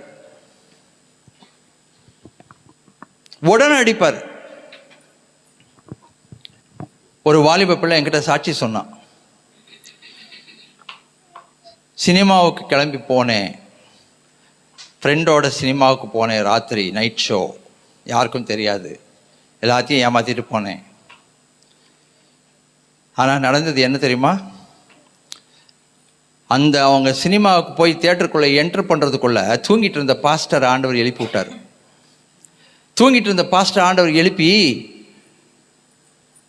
நாளைக்கு ஆராதனைக்கு நீ ஜெராக்ஸ் எடுக்காமல் இருக்கிறியே, காலையில் ஜெராக்ஸ் கடை திறக்கலைன்னா என்ன பண்ணுறது, போனார். தூங்கிட்டு இருந்த பாஸ்டர் எழுப்பினார். எழுப்பி போய் பார்த்தா ஜெராக்ஸ் கடை வரிசையாக போகிறாரு. அங்கே கடைகள்லாம் மூடப்பட்டிருக்குது. கடைசியில் யாரோ ஒருத்தர் சொல்கிறாங்க 12 மணிக்கு ஒரு ஜெராக்ஸ் கடை அங்கே திறந்துருக்கணும். பார்த்தா கரெக்டாக இவங்க இருந்த வீட்டு பக்கத்தில் அந்த ஜெராக்ஸ் கடை. அங்கே ஜெராக்ஸுக்கு கொடுத்த உடனே ஒரு 10 நிமிஷம் 15 நிமிஷம் ஆகும்னு சொன்ன உடனே சரி பக்கத்தில் தான் இவங்க இருக்காங்களேன்னு சொல்லி அங்கே போய் பார்த்தா பூட்டப்பட்டிருக்கு வீடு. என்னடா இந்த டைமில் பூட்டியிருக்கே, எங்கே போயிருப்பாங்க அப்படின்னு சொல்லி ஒரு ஃபோன் அடித்து பார்த்தார். நடந்த சம்பவம் ஃபோன் அடித்து பார்த்தார். உடனே இதுங்க எங்கே இருக்குது, இது ரெண்டும் அப்போ தான் உள்ளே என்ட்ரு ஆகுது தியேட்டருக்குள்ள. யார்? விஸ்வாசி, ஆண்டுடைய பிள்ளை. பாஸ்டர் உடனே கூப்பிட்டு பேசுகிறாரு, எங்கே இருக்கீங்க? பக்கத்தில் இருந்து இன்னொன்று இருக்குது, அது ஆலோசனை சொல்லுது. வீட்டில் தான் இருக்கோன்னு சொல்லுங்கள், வீட்டில் தான் இருக்கோன்னு சொல்லுங்கள். உடனே எது சொல்லுது, வீட்டில் தான் இருக்கும். பாஸ்டர் எங்கே இருக்காரு? வாசலில் இருக்காரு, கதவு பூட்டி இருக்குது. பாஸ்டர் சொல்ல, வாசலில் தானே நிற்கிறேன், வீடு பூட்டி இருக்கேன்னு. உடனே அந்த பக்கத்தில் இருக்க சொல்கிறது, பக்கத்தில் டீ குடிக்க போயிருக்கோன்னு சொல்லுங்க, பக்கத்தில் கஃபேக்கு போயிருக்கோன்னு சொல்லுங்க.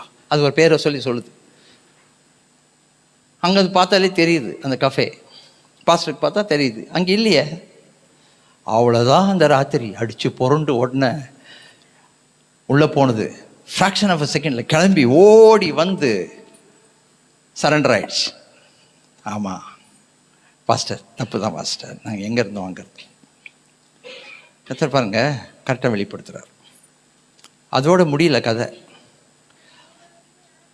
இன்னும் கொஞ்ச நாள் கழிச்சு இன்னொரு பிரகஸ்பதி சேருது. அது கூட முதல் பிரகஸ்பதி முடிஞ்சிருச்சு, இது செகண்ட் பிரகஸ்பதி ஒன்று சேருது. அது சொல்லுது, போகலாங்க்கா வாக்கா போகலாங்க்கா. என்னக்கா ராத்திரி தாங்க்கா, போயிடலாங்க்கா, டிக்கெட் புக் பண்ணலான்னு மொபைல் எடுத்தால் மொபைல் அப்படியே புது மொபைல் அப்போ தான் வாங்கியிருக்கேன். அப்போ தான் வாங்கியிருக்காங்க. அதுவும் காஸ்ட்லி மொபைல், 1 லட்சத்துக்கு மேலே அந்த மொபைல். டிக்கெட் புக் பண்ண எடுத்தாங்க பாருங்கள், அது ஸ்கூட்டர் மேலே வைக்கும்போது ஸ்கூட்டர்லேருந்து அது அப்படியே கீழே விழுந்து, அப்படியே தலைகீழாக விழுந்து ஃபுல்லாக கம்ப்ளீட்டாக ஸ்க்ரீன் உடஞ்சி போச்சு. அவங்க சாட்சி என்கிட்ட சொல்லும்போது சொன்னாங்க, பயங்கரமான தேவன் இவர், பயங்கரமான தேவன். ஃப்ராக்ஷன் ஆஃப் அ செகண்டில் போட்டு தள்ளுறாரு. உங்கள் வாழ்க்கையில் அப்படிப்பட்ட தேவன் இருந்தால், அவருடைய பிரசனம் உங்களோடு இருந்தால் நீங்கள் ஆசீர்வதிக்கப்பட்டவர்கள். ஏன் தெரியுமா? வலதுபுறம் இடதுபுறம் சாயும் போது வழி இதுவே, இதிலே நடவுங்கள் என்று சொல்லுகிற மெல்லிய குரல் கேட்கும். அங்கங்க அடிப்பாருங்க, அங்கங்க தட்டுவார், அங்கங்க உணர்த்து வைப்பார். அப்படி உணர்த்து வைத்தார் நல்லவர். அவர் நல்லவர். 24 மணி நேரம் அவருடைய கண் பார்வையிலே இருக்கிறோம் என்ற அர்த்தம். ஆகார் சொல்லுகிறாள், இவர் என்னை காண்கிற தேவன். எல்ரோயி எல்ரோயி, இவர் என்னை காண்கிற தேவன். ஆதாம் ஏவாளு கூட பகலின் குளிர்ச்சியான வேலையில் வந்து பார்த்துட்டு போயிட்டாரு. ஆனால் உங்களையும் என்னை 24 மணி நேரம் பார்த்துக்கிட்டு இருக்கிறாரு, நம்மளோட டீல் பண்ணிக்கிட்டு இருக்கிறாரு. எங்கேயும் போக என்ன செய்ய மாட்டார், விட மாட்டார். நீங்கள் தப்பு பண்ணணும்னு நினச்சி நீங்கள் போனாலும் உங்களை அலோவ் பண்ண மாட்டார். காலை போட்டு நசுக்குவார். 2 தடவை 3 தடவை அடி வாங்கிட்டா நமக்கு நல்லாவே தெரியும், இனி நம்ம என்ன செய்யக்கூடாது, அந்த செஞ்ச தப்பையே திரும்பவும் செய்யக்கூடாது. ஆனால் அவர் சைலண்ட் ஆயிட்டார்னா அதை விட ஒரு வேதனையான ஒரு அனுபவம் ஒரு விசுவாசிக்கு இருக்க முடியாது. எக்கேடோ கெட்டு போன்னு விட்டுருவாங்க பார்த்தீங்களா, கொஞ்ச நாள் டீல் பண்ணுவார். கீழ்ப்படியில் திரும்ப திரும்ப திரும்ப முரண்டுத்தனம், திரும்ப திரும்ப செஞ்சதே போ, எக்கேடோ கெட்டு போ, அப்புறம் போய் பெரிய அடி பண்ணும். ஒருத்தர் ஆஸ்பத்திரியில் சந்திக்க போனேன். ஆக்சிடென்ட் ஆயிடுச்சு, அவருக்கு போய் பாஸ்டர் ஜெபம் பண்ணுங்க. போய் பார்க்குறேன், எந்த பெட்லேயுமே இல்லை. சுற்றி பார்க்குறேன், மொத்தமே டோட்டலாக ஒரு 50 பெட் இருக்கும், அவ்வளோதான். எல்லா பெட்லேயும் போய் பார்க்குறேன், அந்த ஆளை காணோம். அங்கே தான் அட்மிட் ஆகிருக்காங்கன்னு சொல்கிறாங்க. சரி, என்னடா இதுன்னு தெரிஞ்சுட்டு திருப்பி வந்தேன். வந்து ஒரு கட்டில் கிட்ட இப்படி நடந்து போகும்போது ஏதோ சத்தம் கேட்டுச்சு, அப்படி சத்தம் கேட்டுச்சு. பார்த்தா அதுதான் படுத்து கிடக்கு. இந்த கையில் கட்டு, வாழையில் பிளாஸ்டர் போட்டிருக்காங்க, மூக்கில் வச்சுருக்காங்க, ஒரு காலை தூக்கி மேலே வச்சுருக்காங்க, ஸ்டைலாக மேலே கட்டி வச்சுருக்காங்க, ஃபுல் பிளாஸ்டர் மேலே. பார்த்தா நம்ம ஆத்மா இது, என்னடா இந்த நிலைமை, என்ன இப்படி ஆயிட்டீங்களே. ஒன்றும் பேசவும் முடியல, அழுவுது. சரி என்னன்னு தெரில, ஜெபம் பண்ணிட்டேன். அப்புறம் ஒரு வாரம் கழித்து திருப்பியும் பார்க்க போகும்போது கொஞ்சம் பேச முடியறது ட்ரை பண்ணுது, முடியல. ஆனால் எழுதி இந்த கை மாத்திரம் கொஞ்சம் வேலை செய்ய ஆரம்பிச்சு, ஒரு பேப்பர் எடுத்து எனக்கு பாஸ்டர் அப்புறமா சொல்கிறேன் எழுதி கொடுத்துச்சு. சரி, ஓகே, ஏதோ இருக்குது போல். நல்லா கொஞ்சம் சுகமான பிறகு கேட்டேன் போய், என்னாச்சுப்பா, என்னாச்சு உனக்கு, ஏன் இந்த நிலைமை? ஐயோ, அது ஏன் கேட்குறீங்க? சில காரியம் செஞ்சேன், 3 தடவை ஆண்டவர் எச்சரித்தார், கேட்கல. 3 தடவை எச்சரித்தார், நல்லா தெரியுது அவர் தான் எச்சரிக்கிறாருன்னு, வேண்டான்னு சொல்கிறாருன்னு தெரியல. அதை மீறி 4வது தடவை பண்ணேன். வேற ஒன்றும் அவர் பண்ணல. சிம்பிளாக என்ன பண்ணார்னா, ஒரு வண்டியை கொண்டு வந்து, அந்த வண்டி வேகமாக வரும்போது, ஆப்போசிட்டில் நான் வரும்போது அந்த வண்டி இடிக்கிற மாதிரி வந்துச்சு. இடிக்கல, அது போயிடுச்சு. நான் பேலன்ஸ் லூஸ் பண்ணி சாக்கடையில் பக்கத்தில் விழுந்தேன். இரும்பு கம்பியெல்லாம் இருந்துச்சு. ஒன்று சிம்பிளாக அடிபட்டுச்சு, அவள் தான். நான் உடனே கேட்டேன், 5வது தடவை பண்ணுவீங்களா? அது சொல்லிச்சு, இந்த விளையாட்டுக்கே நான் வரமாட்டேன். தேவன் சிட்சிக்கிற மனுஷன் பாக்கியவான். ஹல்லேலூயா. அப்ப தேவனுடைய செயல்கள் உங்கள் வாழ்க்கையிலே இருக்கிறது. என்ன அழகா பேசுறார் பாருங்க. அதை நான் நிறைவேற்றுவேன், ஆதி முதற்கொண்டு வரவழைப்பேன், முந்தினவராகிய கர்த்தராகிய நான் தானே பிந்தினவர்களோடும் இருப்பேன், தீவுகள் அதை கண்டு பயப்பட வேண்டும். என்ன தெரியுமா, இந்த காலை நேரத்தில் நமக்கு வேண்டியது தேவனுக்கு பயப்படுகிற பயம். மனுஷனுக்கு பயப்படுகிறோமோ இல்லையா, தேவனுக்கு பயப்படுகிற பயம். ஏன்னா 24 மணி நேரம் பார்த்துட்டு இருக்காரு. அவர் கண்களுக்கு மறைவாக நம்ம ஒன்றுமே பண்ண முடியாது. 139 சங்கீத வீட்டில் வேணும் போன எடுத்து வாசித்து பாருங்க, எப்படிப்பட்ட தேவன் என்று சொல்லி. வாங்க 8வது வசனம் சத்தமாக வாசிங்க. என் தாசனாகிய இஸ்ரவேலே, நான் தெரிந்து கொண்ட யாக்கோபே, என் சிநேகிதனான ஆபிரகாமின் சந்ததியே, நான் பூமியின் கடையாந்தரங்களிலிருந்து உன்னை எடுத்து எல்லைகளிலிருந்து அழைத்து வந்து, நீ என் தாசன், நான் உன்னை தெரிந்து கொண்டேன், நான் உன்னை வெறுத்து விடவில்லை என்று சொன்னேன். நீ பயப்படாதே, நான் உன்னுடனே இருக்கிறேன், திகையாதே, நான் உன் தேவன், நான் உன்னை பலப்படுத்தி உனக்கு சகாயம் பண்ணுவேன், என் நீதியின் வலது கரத்தினால் நான் உன்னை தாங்குவேன். ஹல்லேலூயா. உனக்கும் எனக்கும் இப்படிப்பட்ட ஒரு தொடர்பு இருக்குன்னு சொல்றாரு ஆண்டவர். நீ ஒரு இண்டிபெண்ட் ஆள் கிடையாது, இண்டிவிஜுவல் கிடையாது, நீ ஒரு தனித்துவமான ஆள் கிடையாது. உனக்குன்னு ஒரு தனி அதிகாரம், ஒரு தனி ஆட்சி, எல்லாம் குடியாட்சி எல்லாம் கிடையாது. நீ எனக்கு கீழே தான் இருக்க. உனக்கு எனக்கு தொடர்பு இருக்குது, உன்னை நான் உருவாக்கினேன், உன்னை நான் படைத்தேன், நாமம் தரித்தேன், உனக்கும் எனக்கும் உறவு இருக்குது. அந்த உறவு வெறும் ஞாயிற்றுக்கிழமை மாத்திரம் இல்லை, வாரம் நாள் முழுவதும், மாதம் முழுவதும், வருஷம் முழுவதும் இருக்குது. ஒரு தாய் தகப்பன் பிள்ளைய பார்த்து வெளில போன்னு சொல்லலாம், போயிடு, இனிமே என் மூஞ்சிலேயே முழிக்காத. ஒரு பிள்ளை தாய் தகப்பனை பார்த்து சொல்லலாம், இனிமே உன் மூஞ்சில் நான் முழிக்க மாட்டேன், நீ எனக்கு தாயும் இல்லை எனக்கு தகப்பனும் இல்லை, விட்டு போயிடலாங்க. ஆனால் நீங்களும் நானும் இவரை பார்த்து அப்படி சொல்ல முடியாது. எவ்வளோ அழகாக சொல்கிறார் பார்த்தீங்களா? நீ என் தாசன், பயப்படாதே, திகையாதே, நான் உன் தேவன், நான் உன்னை பலப்படுத்துவேன், சகாயம் பண்ணுவேன், நீதியின் வலது கரத்தினால் உன்னை தாங்குவேன். உன்னோடு போராடுகிறவர்கள், நீ என்னோட போராடுற, உன்னோட போராடுறவங்க இருக்காங்க. அந்த போராடுறவங்களை என்ன பண்ணுறேன்னு சொல்கிறான்னா, இதோ உன்மேல் எரிச்சலாக இருக்கிற யாவரும் வெட்கி லட்சடைவார்கள், உன்னோடு வழக்காடுகிறவர்கள் நாசமாகி ஒன்றுமில்லாமல் போவார்கள், உன்னோடு போராடினவர்களை தேடியும் காணாதிருப்பாய், உன்னோடு யுத்தம் பண்ணின மனுஷர் ஒன்றும் இல்லாமல் பொருள் ஆவார்கள். இன்றைக்கி இந்த வார்த்தையை உங்களுக்கு சொல்லி அனுப்புகிறேன். உங்கள் வீட்டுக்கிட்ட உங்களோட தேவையில்லாமல் போராடுறவங்க, காம்பவுண்டில் போராடுறவங்க, பக்கத்து வீட்டில் போராடுறவங்க, ஆப்போசிட் வீட்டிலேருந்து போராடுறவங்க, சும்மா தேவையில்லாமல் வார்த்தையை சொல்லி திட்டுறவங்க, சண்டை போடுறவங்க, ஆஃபீஸில் சும்மா இல்லாமல் பொறாமைனால சண்டை போடுறவங்க, தேவையில்லாமல் உங்களை குற்றப்படுத்துகிறவங்க, விரல் நீட்டுறவங்க, உங்கள் மனசை கஷ்டப்படுத்துகிறவங்க, காயப்படுத்துகிறவங்க, கர்த்தர் என்ன தெரியுமா சொல்கிறாரு? நான் அவர்களோடு போராடுவேன், நான் அவர்களோடு வழக்காடுவேன். உன் தேவனாகிய கர்த்தராகிய நான் உன் கையை பிடித்து பயப்படாதே, உனக்கு துணை நிற்கிறேன் என்று சொல்லுகிறார் யாக்கோபு என்னும் பூச்சி. நீ பூச்சி தான்ப்பா, நீ சிறு கூட்டம் தான், ஆனால் பயப்படாத, உனக்கு நான் துணை நிற்கிறேன் என்று கர்த்தர் சொல்லுகிறார். கர்த்தரும் இஸ்ரவேலின் பரிசுத்தருமாகிய உன் மீட்பர் உரைக்கிறார். ஹல்லேலூயா, ஆமென். இது எப்படி நடக்குமா? 20வது வசனம் சேர்த்து வாசிப்போம், சத்தமாக வைராக்கியமாக வாசிங்க. கர்த்தருடைய கரம் அதை செய்ததென்றும் இஸ்ரவேலின் பரிசுத்தர் அதை படைத்தார் என்றும் யாவரும் கண்டு உணர்ந்து சிந்தித்து அறிவு. அண்டர்லைன் பண்ணுங்க, யாவரும் கண்டு உணர்ந்து சிந்தித்து அறிவார்கள். 4 விஷயம் சொல்றாரு. நீ முதல்ல அதை காணணும், அதுக்கு பிறகு உணரணும், அதுக்கு உட்கார்ந்து சிந்தித்து பார்க்கணும், அதுக்கு பிறகு உனக்கு இந்த அறிவு வர வேண்டும். சும்மா பேசிக்கிட்டு இருக்காத, சும்மா கம்ப்ளைண்ட் சொல்லாத, சும்மா குறை சொல்லாத, சும்மா என்கிட்ட சண்டைக்கு வராத, கையால் ஆகாதவனபால என்னை பார்த்து பேசாத. நீ செய்ய வேண்டியது என்ன தெரியுமா? நீ அதை காணணும், என்னுடைய வல்லமையை காணணும், என் பராக்கிரமத்தை காணணும், என்னால் என்ன செய்ய முடியுன்றத உன் கண்கள் காணணும். அதை கண்டு நீ உணரணும், நீ உட்கார்ந்து சிந்திக்கணும். சிந்தித்த பிறகு நான் யார் என்கின்ற அறிவு உனக்கு வரணும். ஹல்லேலூயா, ஆமென். இதை சொல்லிட்டு தான் சொல்றாரு, உங்கள் வழக்கை கொண்டு வாருங்கள் என்று கர்த்தர் சொல்லுகிறார், உங்கள் பலமான நியாயங்களை வெளிப்படுத்துங்கள் என்று யாக்கோபின் ராஜா உரைக்கிறார். அவர்கள் அவைகளை கொண்டு வந்து சம்பவிக்க போகிறவர்களை நமக்கு தெரிவிக்கட்டும்.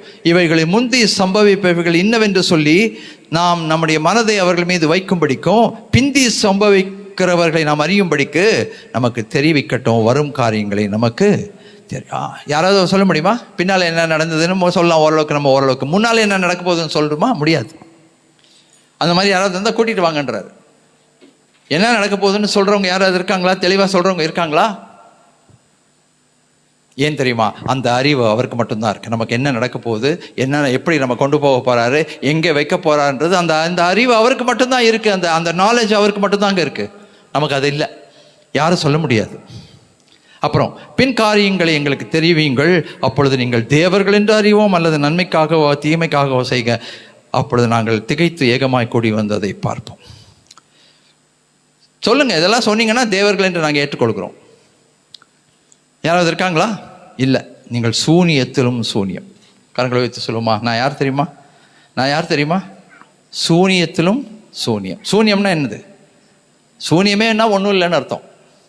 Useless, nothing. சூனியத்திலும் சூனியம் எப்படி இருக்கும்? ஆனால் அதைத்தான் ஆண்டவர் என்ன பண்ணுறார் தெரியுமா? அழைத்து அவருடைய நாமம் தரித்து இது என் பிள்ளை என்று சொல்கிறார். அல்லேலூயா. நம்மளை பார்த்து சொல்கிறாரு, நீ என் பிள்ளை. நமக்கு தெரியும் நம்ம யாருன்னு, நமக்கு தெரியும் நம்ம எவ்வளோ யூஸ்லெஸ்ன்னு, நமக்கு தெரியும் நம்ம காரணா பிரயோஜனம் இல்லைன்னு. நமக்கு மார்க் போட சொன்னால் நாமே நமக்கு மார்க் போட்டால் என்ன மார்க் போடுவோம் நமக்கு நல்லா தெரியும். சூனியத்திலும் சூனியமாகத்தான் இருக்கிறோம். ஆனால் அந்த ஆண்டவர் சொல்லுகிறார், நீ என் பிள்ளை, நீ என் தாசன், உன்னை நான் கைவிட மாட்டேன். எவ்வளோ தேங்க்ஃபுல்லாக இருக்கணும் தெரியுங்களா? எவ்வளோ நன்றி உள்ளவர்களாக இருக்கணும் தெரியுங்களா?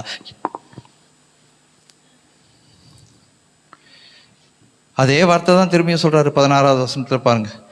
நாம் அதை அறியும்படியாக ஆதியிலே சொன்னவன் யார்? ஒருத்தனும் கிடையாது. நாம் அவரை யதார்த்தவான் என்று சொல்லும்படி பூர்வ காலத்தில் அறித்தவன் யார்? ஒருவனும் இல்லை. அறிவிக்கிறவன் ஒருவனும் இல்லையே. உரைக்கிறவன் இல்லையே. உங்கள் வார்த்தைகளை கேட்டிருக்கிறவன் இல்லையே. ஆனால் 27 சொல்கிறாரு, முதல் நானே சியோனை நோக்கி இதோ அவைகளை பார் என்று சொல்லி எருசலேமுக்கு சுவிசேஷங்களை கொடுப்பேன். நான் பார்த்தேன், அவர்களில் அறிவிக்கிறவன் ஒருவனுமில்லை. நான் கேட்கும் காரியத்துக்கு பிரதியுத்தரம் கொடுக்கத்தக்கதாக ஒரு ஆலோசனைக்காரனும் அவர்களில் இல்லை. எல்லாரும் மாயை, கிரியைகள் மாயை, எல்லாம் வெறும் விக்கிரகம், காற்று, வெறுமை. ஆனால் 42வது அதிகாரத்தில் இதற்கு ஒரு முடிவை கொடுக்கிறார். 1வது வசனம் வாசிவோம். இதோ நான் ஆதரிக்கிற என் தாசன், நான் தெரிந்து கொண்டவரும் என் ஆத்மாவுக்கு பிரியமானவரும் இவரே. என் ஆவியை அவர் மேல் அமர பண்ணினேன். அவர் புஜஜாதிகளுக்கு நியாயத்தை வெளிப்படுத்துவார். ஹல்லேலூயா. நம்ம டைம் இல்லை, அதனால் இது நீங்கள் வீட்டில் போய் இந்த 42வது அதிகாரத்தை வாசித்து பார்த்தீங்கன்னா ஒரு நிறைய விஷயங்கள், இந்த தீவுக்கு கர்த்தர் என்ன சொல்கிறாருன்றது உங்களுக்கு புரியும். ஒரே ஒரு வசனத்தில் வாசிப்போம். 4வது வசனம் பாருங்கள். அவர் நியாயத்தை பூமியிலே நிலைப்படுத்த மட்டும் இலக்கரிப்பதும் இல்லை, பதறுவதும் இல்லை. அவருடைய வேதத்துக்கு தீவுகள் காத்திருக்கும். ஹல்லேலூயா. நான் சொன்னேன் பார்த்தீங்களா, தீவுகளே, ஐயோ நான் தனியாக இருக்கேனே, எனக்கு யாரும் இல்லையே. தீவுகளே கர்த்தர் சொல்கிறார், நீ வேதத்துக்கு காத்திரு, வேத வசனத்துக்கு காத்திரு, அவருடைய வார்த்தைக்கு காத்திரு. புலம்பாத, கண்ணீர் விட்டு கதறாத, குற்றம் சொல்லாத, மனம் பதறாத, நீ அவருடைய வார்த்தைக்கு காத்திரு. அந்த தீவுகள் அவருடைய ஜீவ வார்த்தைக்கு காத்திருக்க வேண்டும். ஆமீன். அருமையான தேவஜனமே, அவர் நமக்காக காரியங்களை நடப்பிப்பார். அவர் நமக்காக வழக்காடுவார். அவர் நமக்காக யுத்தம் செய்வார். அவர் நமக்காக காரியங்களை முடிக்கும் போது என்ன நடக்கும் தெரியுமா? நமக்கு அவர் மேலே என்ன வரும் தெரியுமா? ஒரு பெரிய மரியாதை வரும். அவர் நமக்காக வழக்காடுகிறதை நம்ம கண்கள் காணும் போது நமக்கு அவர் மேலே ஒரு பயபக்தி வரும். கடைசியாக ஒரே ஒரு ஆலோசனை ஆண்டவர் சொல்கிறார், உன் பெலனை புதிதாக்கி கொண்டு வா. அந்த பெலன் என்ன தெரியுமா? வேற ஒன்றுமே இல்லை, அபிஷேகத்தின் பலன். அபிஷேகத்தின் பலன். ஆண்டவர் சொன்னார், பரிசுத்த ஆவி உங்கள் மேல் வரும்போது நீங்கள் பெலன் அடைந்து சாட்சியாக இருப்பீங்க. அது இல்லாதனால தான் இந்த வீக்னஸ். நான் இன்னைக்கு ஆணித்தரமாக அடித்து சொல்லி இந்த கடைசி பாயிண்ட்டை சொல்லி நான் உங்களை அனுப்புகிறேன் வீட்டுக்கு. அந்த பரிசுத்த ஆவி நம்ம மேலே அபிஷேகம் இல்லாததுனால தான் சின்ன சின்ன காரியம் பெருசாக தெரியுது. மனம் கலங்குகிறது, பயம், கலக்கம், திகில், ராத்திரி தூங்க முடியல, நினைச்சதே திரும்ப வருகுது, யோசிச்சதே திரும்ப வருது, வந்து வந்து வந்து பூதாகரமாக வந்து வந்து வந்து நமக்கு ஒன்றும் இல்லாமல் பண்ணி போகுது. சாப்பிட முடியல, அதுக்கப்புறம் கண்ணை மூட முடியல, தூங்க முடியல. ஏன்? அந்த அபிஷேகம் இல்லை. அந்த அபிஷேகம் இருந்தால் அது என்ன நம்பிக்கை கொடுக்கும் தெரியுமா? என் தேவன் எனக்காக, ஆமென், ஹல்லேலூயா, பலனை தரும். தைரியமாக நிற்போம். வரட்டும், பார்க்கலாம், பார்த்துக்கிறேன், வரட்டும், என்ன நடக்குது பார்த்துருவோம். அது இல்லாததுனால தான் இந்த மனக்குழப்பம், டிப்ரெஷன், மன அழுத்தம், வேதனை, துன்பம், நம்பிக்கை இல்லாத காரியம், தூக்கம் வர மாட்டேங்குது. பகலில் கண்ணுக்கு தெரியுது, ராத்திரியும் தெரியுது. கலக்கம், புலம்பல், அழுக. கடைசியில் என்ன தெரியுமா? நான் உயிரோடு இருந்து என்ன பிரயோஜனம்? நான் போய் சேர்ந்துடுறேன். நான் உயிரோடு இருந்து என்ன பிரயோஜனம்? போய் சேர்ந்துடுறேன், போதும். இல்லை, எனக்கு தெரியல ஆண்டவர் உங்களோட பேசுகிறாரான்னு தெரியல. பேசுகிறாரா? ஆண்டவர் பேசினா அது ஆசீர்வாதம். போயிடணும். இருந்து என்ன பிரயோஜனம்? ஏன் இருக்க வரைக்கும் இருந்துட்டு போகிறேன். அருமையான தேவஜனமே, தீவுகளை பார்த்து கர்த்தர் பேசுகிறார். உங்களுக்காக நான் வழக்காடுவேன், உங்களுக்காக நான் யுத்தம் செய்வேன், உங்களுக்காக ஜெயத்தை சம்பாதிப்பேன், உங்களுக்கு நான் செய்ய வேண்டியதை செய்ய வேண்டிய நேரத்தில் செய்து முடிப்பேன். நீங்கள் என்ன பண்ணணும்?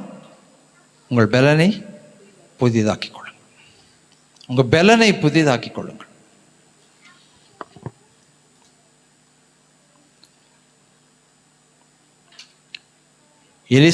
எலியா கிட்ட கேட்குறாரு, எலியா எடுத்து கொள்ளப்படுறதுக்கு முன்னால், உங்கள் அனாயிண்டிங் எனக்கு வேணுங்க, உங்கள் அபிஷேகம் எனக்கு வேணுங்க.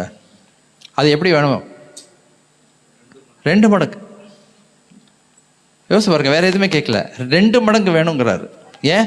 இங்கே பின்னால் அவ்வளோ பெரிய போராட்டங்கள்லாம் இருக்குது, சந்திக்க வேண்டியது. அதை போய் அவர் சந்திக்கணும்னா அவருக்கு 2 மடங்கு வேணும். எலியா சொல்கிறாரு, நான் மேலே எடுத்துக்கொள்ளப்படும் போது உன் கண்கள் என்னை பார்த்தால் உனக்கு கிடைக்கும். விரல் விட்டு கண்ணை மூடாமல் பார்த்துட்டு இருக்காரு. எங்கே எப்படி சிமிட்டினா கூட போயிடுவாரோன்னு. சுழல் காற்றிலே எலியா எடுத்துக்கொள்ளப்படும் போது எலிசாவின் கண்கள் அதை பார்க்கிறது. அவருடைய சால்வை கீழே விழுது, எடுக்கிறாரு.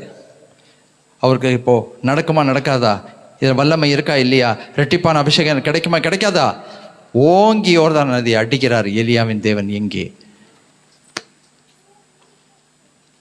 யோர்தான் பிளந்ததா? அருமையான தேவஜனமே, கர்த்தருக்கு காத்திருக்கிறவர்களோ புது பலன் அடைந்து கழுகுகளைப் போல சட்டைகளை எடுத்து எழும்புவார்கள்.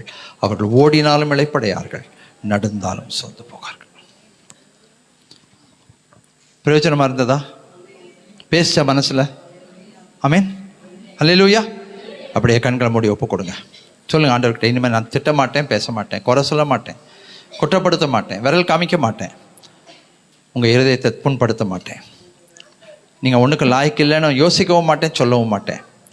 என் வழக்கை கொண்டு வந்து, என் நியாயங்களை கொண்டு வந்து உங்கள் முன்னால் வைக்கிறதுக்கு எனக்கு எந்த தகுதியும் கிடையாது.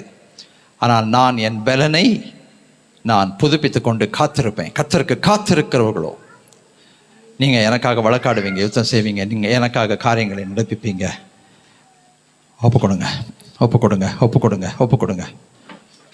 இந்த மாதிரி வார்த்தைங்க திரும்பி உங்களுக்கு இன்னொரு முறை கிடைக்குமான்னு நான் சொல்ல முடியாது. ஏன்னா எனக்கு இந்த வார்த்தைகள் கிடைத்த போது நான் அதிகமாக ஆசீர்வதிக்கப்பட்டேன். நம் கண்களை மூடி நம்மை முற்றிலுமாய் ஒப்பு கொடுப்போம். கேட்ட வார்த்தைகளுக்கு ஜீவனுள்ள வார்த்தைகள், தேவனிடத்திலிருந்து வந்த அந்த வார்த்தைகளுக்காக நாம் நன்றி செலுத்துவோம்.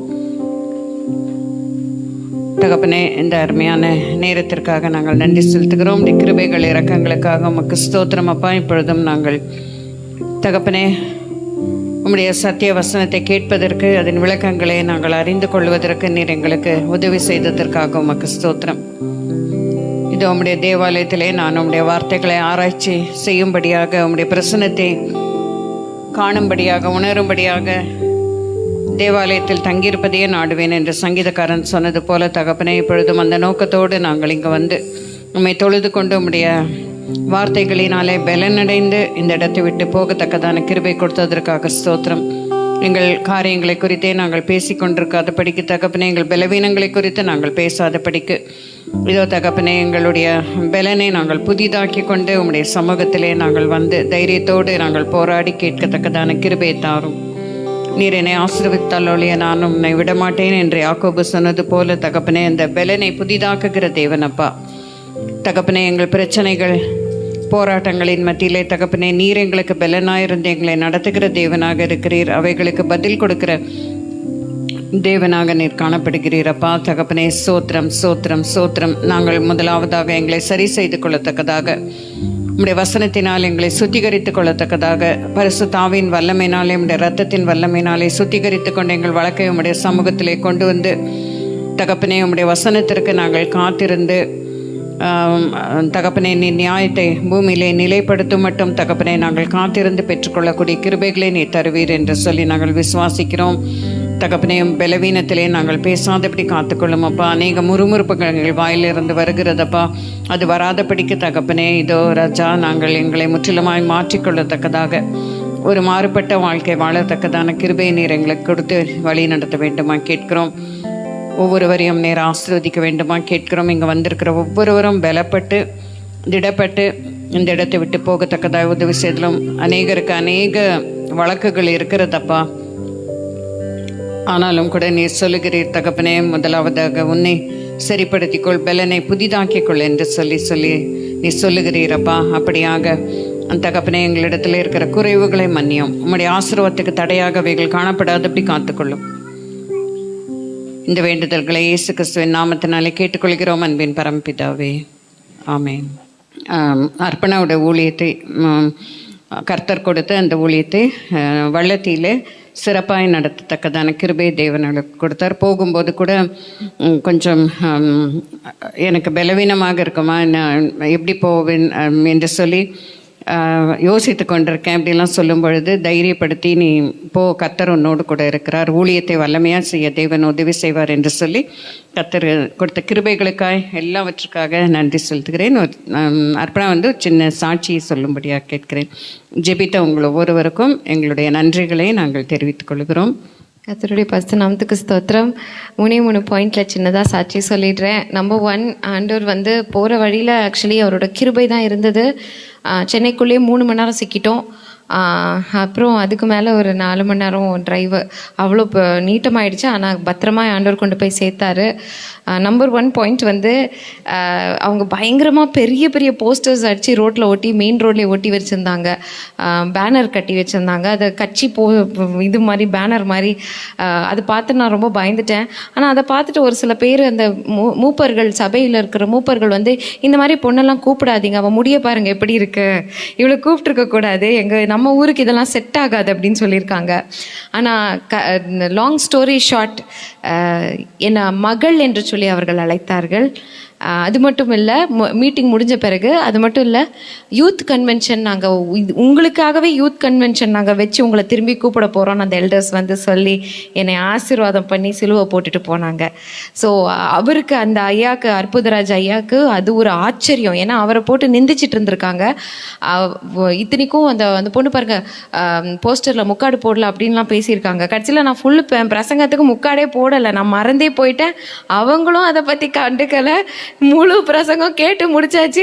பிரசங்க நோட்ஸ் எடுத்துட்டு மைக் எடுத்துட்டு வந்து நின்று என் பிரசங்கத்தை ஃபுல்லாக ஃபஸ்ட்டு பாயிண்ட்லேருந்து லாஸ்ட் பாயிண்ட் வரைக்கும் சொன்னாங்க அந்த எல்டர்ஸ். எனக்கு ஆச்சரியமாக இருந்தது. அதுதான் தேவன் பண்ண பெரிய அதிசயம். அடுத்தது வந்து 2வது அதிசயம் வந்து, எஸ், சின்ன பசங்க குட்டீஸ் வந்து அந்த போஸ்டரில் என்னை பார்த்துட்டு அர்ப்பணாக்கா அர்ப்பணாக்கான்னு சொன்ன பிறகு அந்த சபையாருக்கு, அந்த ஊர் ஜனங்களுக்கு ஒரு, நம்ம பிள்ளைங்க பார்த்துட்டு இருக்குதா, ஏன்னா யூடியூப்பில் பார்த்துருக்குதுங்க, வயசானவங்க யூடியூப்பில் இல்லை. ஸோ இதுங்க பார்த்துறேன். அதனால் ஆண்டவர் சின்ன பசங்களை பயன்படுத்தினார். நான் பார்த்தேன். நாங்கள் சமாதானமாக அந்த சர்ச்சுக்குள்ளே போகிறதுக்கு அந்த சின்ன குழந்தைங்களோட வாயில் ஆண்டவர் வந்து வார்த்தையை கொடுத்து, எனக்கு முன்னாடி அவங்க போய் அவங்க வந்து அர்ப்பணாக்கான்னு சொல்லி, அப்புறம் ஃபுல்லாக அந்த பசங்கள்லாம் ஒரு ஃபோட்டோ நான் அனுப்பிச்சிருந்தேன்லடா, இந்த பாய்ஸ் மொத்தமாக நின்றுட்டு இருக்கிறது. ஸோ அது ஒரு அதிசயம். ஏதோ இந்த பசங்க, அது ஒரு அதிசயம். இவங்க எல்லாரும் போய், எங்களுக்கு இவங்களை ஏற்கனவே தெரியும், இவங்களெல்லாம் நீங்கள் கூப்பிடுவீங்க, நாங்கள் எதிர்பார்க்கல அப்படின்னு சொல்லி அவங்க ஒரு இன்ட்ரொடக்ஷன் அறிமுகம் படுத்தினாங்க. அதனால ஆண்டவருக்கு நான் நன்றி செலுத்துக்கிறேன். அடுத்தது கீபோர்டு. நான் யமஹால ஆண்டவர் எதுக்கு என்ன வேலைக்கு சேர்த்தாருன்னு அடிக்கடி யோசிப்பேன். ஆனால் தேவன் எல்லாத்துக்கும் ஒரு காரணம்.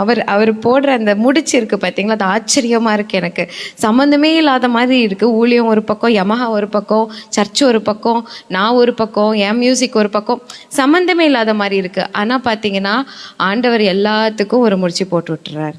அந்த யமஹாவில் SX 600ங்கிற கீபோர்டை அவங்க ஜெபிச்சிட்டு இருந்திருக்காங்க. என்னோட கடையில் நல்ல டிஸ்கவுண்ட்டுக்கு சர்ச்சுக்கு எடுத்துக்கோங்கன்னு சொல்லிட்டாங்க. கொஞ்சம் டெஃபிசிட் இருந்தது. அந்த டெஃபிசிட்டை மேக்கப் பண்ணுறதுக்கு ஆண்டவர் டக்குன்னு கிரியை செஞ்சார். அந்த கீபோர்டு வந்து 70,990 ரூபாய். ஆனால் ஆண்டவர் நல்ல விலைக்கு எடுக்க உதவி செய்தார். ஹல்லேலூயா. அந்த சபையாருக்கு முன்னாடி அதெல்லாம் டெடிகேட் பண்ணி அந்த கீபோர்டில் இதுவரை நடத்தி நீர் இனியும் நடத்துவீரங்கிற பாட்டை பாட, எகோவா இரே நீர் எல்லாவற்றையும் பார்த்து கொள்வீர்னு சொல்லி. ஸோ விதையை, வசனத்துக்கும் விதையை எடுத்துட்டு செல்ல ஆண்டவர் உதவி செஞ்சார். ஆராதனைக்கும் விதையை எடுத்துட்டு செல்ல உதவி செய்தார். தேவனுக்கு கோடான கோடி நன்றி. ஸோ ஒரு சில விஷயங்கள் புரியலனாலும் கடைசியில் அதை வெயிட் பண்ணும் போது, பார்க்கும் போது புரியுது. தரிசனம் நிறைவேறும் போது அப்போ தேவன் எவ்வளவு மேன்மை உள்ளவர், வல்லமை உள்ளவர் என்பதை புரிந்து கொண்டேன். மாற்றம் செய்வோம்ங்கிற பாட்டை ரிலீஸ் பண்ணுறதும் அன்னைக்கு தான் நடந்தது. கர்த்தர் கிருபையில் அந்த மாற்றம் செய்வோம்ங்கிற தலைப்பில் அங்கே செய்தி வெளியில் வந்தது. நான் ப்ரிப்பேர் பண்ணது வேற. ஆனால் கடைசியில் அங்கே போய் நிற்கும் போது பெண்கள் கூட்டம்ன்றதுனால மாற்றம் செய்வோம்.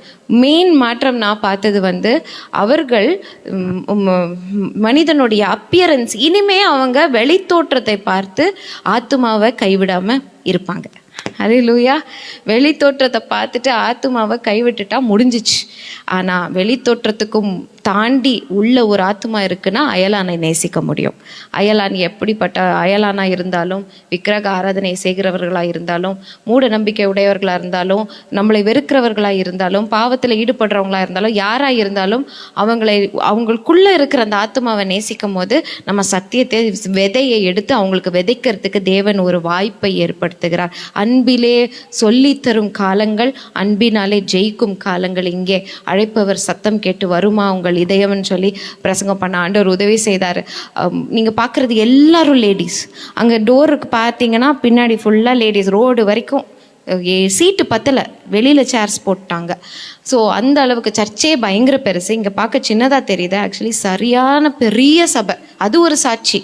ஒன்றுமே இல்லாமல் அந்த ஊருக்குள்ளே வந்திருக்காங்க. வெறும் ஒரு மூட்டையில் கொஞ்சோண்டு அரிசி, அவங்க சாப்பிட்றதுக்கு வேக வைக்கிறதுக்கு அரிசி, ஒரு மூட்டையில் ஒரு சூட்கேஸில் துணி, இது மட்டும்தான் எடுத்துகிட்டு அந்த வில்லேஜ்குள்ளே அற்புதராஜ் பிரதரும் அவங்க மனைவி வந்திருக்காங்க. இன்றைக்கி இவ்வளோ பெரிய திருச்சபை. அதுக்கு முன்னாடி 12 வருஷம் ஒரு ஆத்மா ரசிக்கப்படலையாம். எத்தனை வருஷம்? 12 வருஷம் ஒரு ஆத்மா ரசிக்கப்படல. அப்போ யாருக்கு ஊழியம் பண்ணுறது? 12 வருஷம் அந்த பெட்டி ஷெல்டன் அம்மா மிஷினரியாக அங்கே நின்று, அவங்க யாருன்னா அப்பா அம்மாவுக்கு பைபிள் சொல்லி கொடுத்தவங்க. 6 வருஷம் டாஃப்டி கிளாஸ் எடுத்து அவங்களுக்கு மினிஸ்ட்ரி, ப்ராக்டிக்கல் மினிஸ்ட்ரி சொல்லி கொடுத்தவங்க. அவங்க 12 வருஷம் அங்கே கண்ணீர் சிந்தினாங்களாம். ஒரு ஆத்துமா, ஒரு ஆத்துமா, ஒரு அறுவடை, ஒரு ஆத்துமா. நான் 10 100 கேட்கல ஏசப்பா, 1. 12 வருஷம் முடிவில் ஒரே ஒரு ஹேண்டிகேப்டு, அவங்களுக்கு தமிழில் என்ன சொல்லுங்க, மாற்றுத்திறனாளி ஒரு பிரதர் முதலாவது ரட்சிக்கப்பட்டார் 12 வருஷம் கழிச்சு. அவர் ஞானஸ்நானம் எடுக்கணும்னு விரும்பினார்.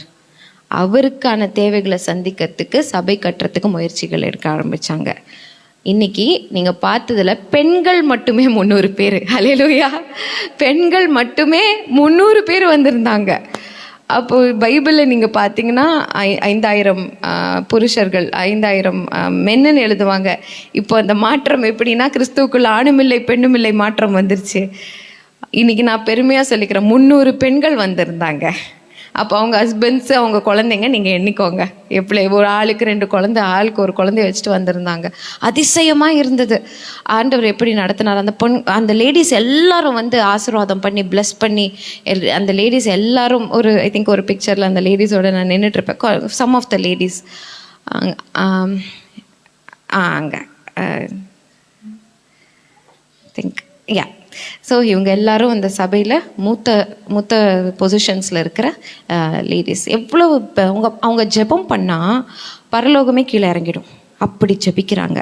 அவங்க குரல் அப்படி தொனிக்குது. அவ்வளோ வல்லமையோடு பரிசுத்த ஆவியானவரோட நடத்துதலோடு ஜெபிக்கிறாங்க. பாரப்பட்டு ஜெபிக்கிறாங்க. முழங்காலில் நின்று ஜெபிக்கிறாங்க. வயசான அம்மா முழங்காலில் நின்று ஜெபிக்குது. நான் கேட்டேன், உங்களுக்கு முட்டி வலி வரும்னா? எனக்கு முட்டி வலிலாம் கிடையாதுன்றாங்க. நான் முட்டி போட்டு ஜெபிக்கிறனால எனக்கு முட்டி வலி கிடையாது. ஹல்லேலூயா! அந்த மாதிரி விசுவாசத்தில் வாழ்கிற ஜனங்கள். அவங்க விசுவாசத்தெல்லாம் பார்த்தா நம்ம விசுவாசம் எனக்கு வெக்கமாக இருந்தது, இவங்ககிட்ட நான் கற்றுக்கணும்னு. So I thank the Lord. எல்லாமே கூடி வர பண்ணிட்டார். ஏசப்பாக்கு நன்றி. அந்த மாற்றம் செய்வோம் பாட்டு ரிலீஸ் பண்ணும்போது எப்படி இவங்க ரிசீவ் பண்ணுவாங்கன்னு தெரியல, ஆனால் இவங்க தான் ஃபஸ்ட்டு கமெண்ட் போட்டாங்க. ஹல்லேலூயா! எல்லாரும் வாழ்த்தி ஆசீர்வாதம் பண்ணி அதை ரிலீஸ் பண்ண ஆண்டவர் உதவி செய்தார். கடைசியாக வீட்டுக்கு வந்து தான் ரிலீஸ் பண்ண, but God's grace was there. So இனிமேல் நம்ம ஊழியத்தை வந்து எல்லைகளை விரிவாக்குவோம். இடது புறம் வலது புறம் எல்லைகளை விரிவாக்கி, ஆண்டவரை தெரியாதா, சந்தோஷமாக சிரித்து பேசுங்க.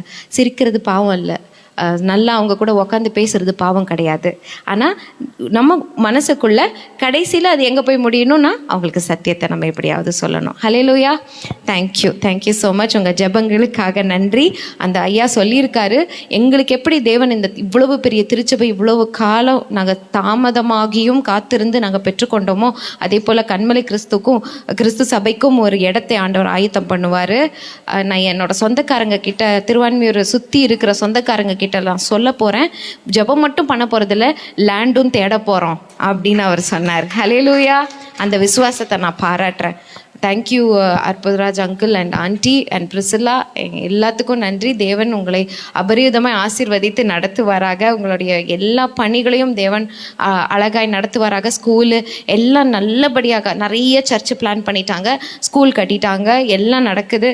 தேவன் அதை அவர்கள் கைகளின் கிரியை ஆசீர்வதித்து அவங்களை மென்மேலும் பெருக பண்ணணும். தேங்க்யூ. எழுந்து நிற்போம், இணைந்து சொல்வோம். என் ஆத்துமாவே கர்த்தரை ஸ்தோத்திரி, முழு உள்ளமே பரிசுத்த நாமத்தை ஸ்தோத்திரி. என் ஆத்துமாவே கர்த்தரை ஸ்தோத்திரி, அவர் செய்த சகல உபகாரங்களை மறவாதே. ஆமென். நம்முடைய ஆண்டவராகிய இயேசு கிறிஸ்துவின் கிருபை, பிதாவின் அன்பு, பரிசுத்த ஆவியானவருடைய இணைப்பிரியாத அந்யோன்ய ஐக்கியம் நம் அனைவரோடும், நம்முடைய குடும்பத்தின் பிள்ளைகள் ஒவ்வொருவரோடும், சபை மக்களோடும், தூரத்திருக்கிற நம்முடைய பெற்றோர் பிள்ளைகள், சகோதர சகோதரிகளோடும், உலகம் எங்கிலும் இருக்கிற பரிசுத்தவான்களோடும் இன்றும் என்றும் நிலைத்திருப்பதாக.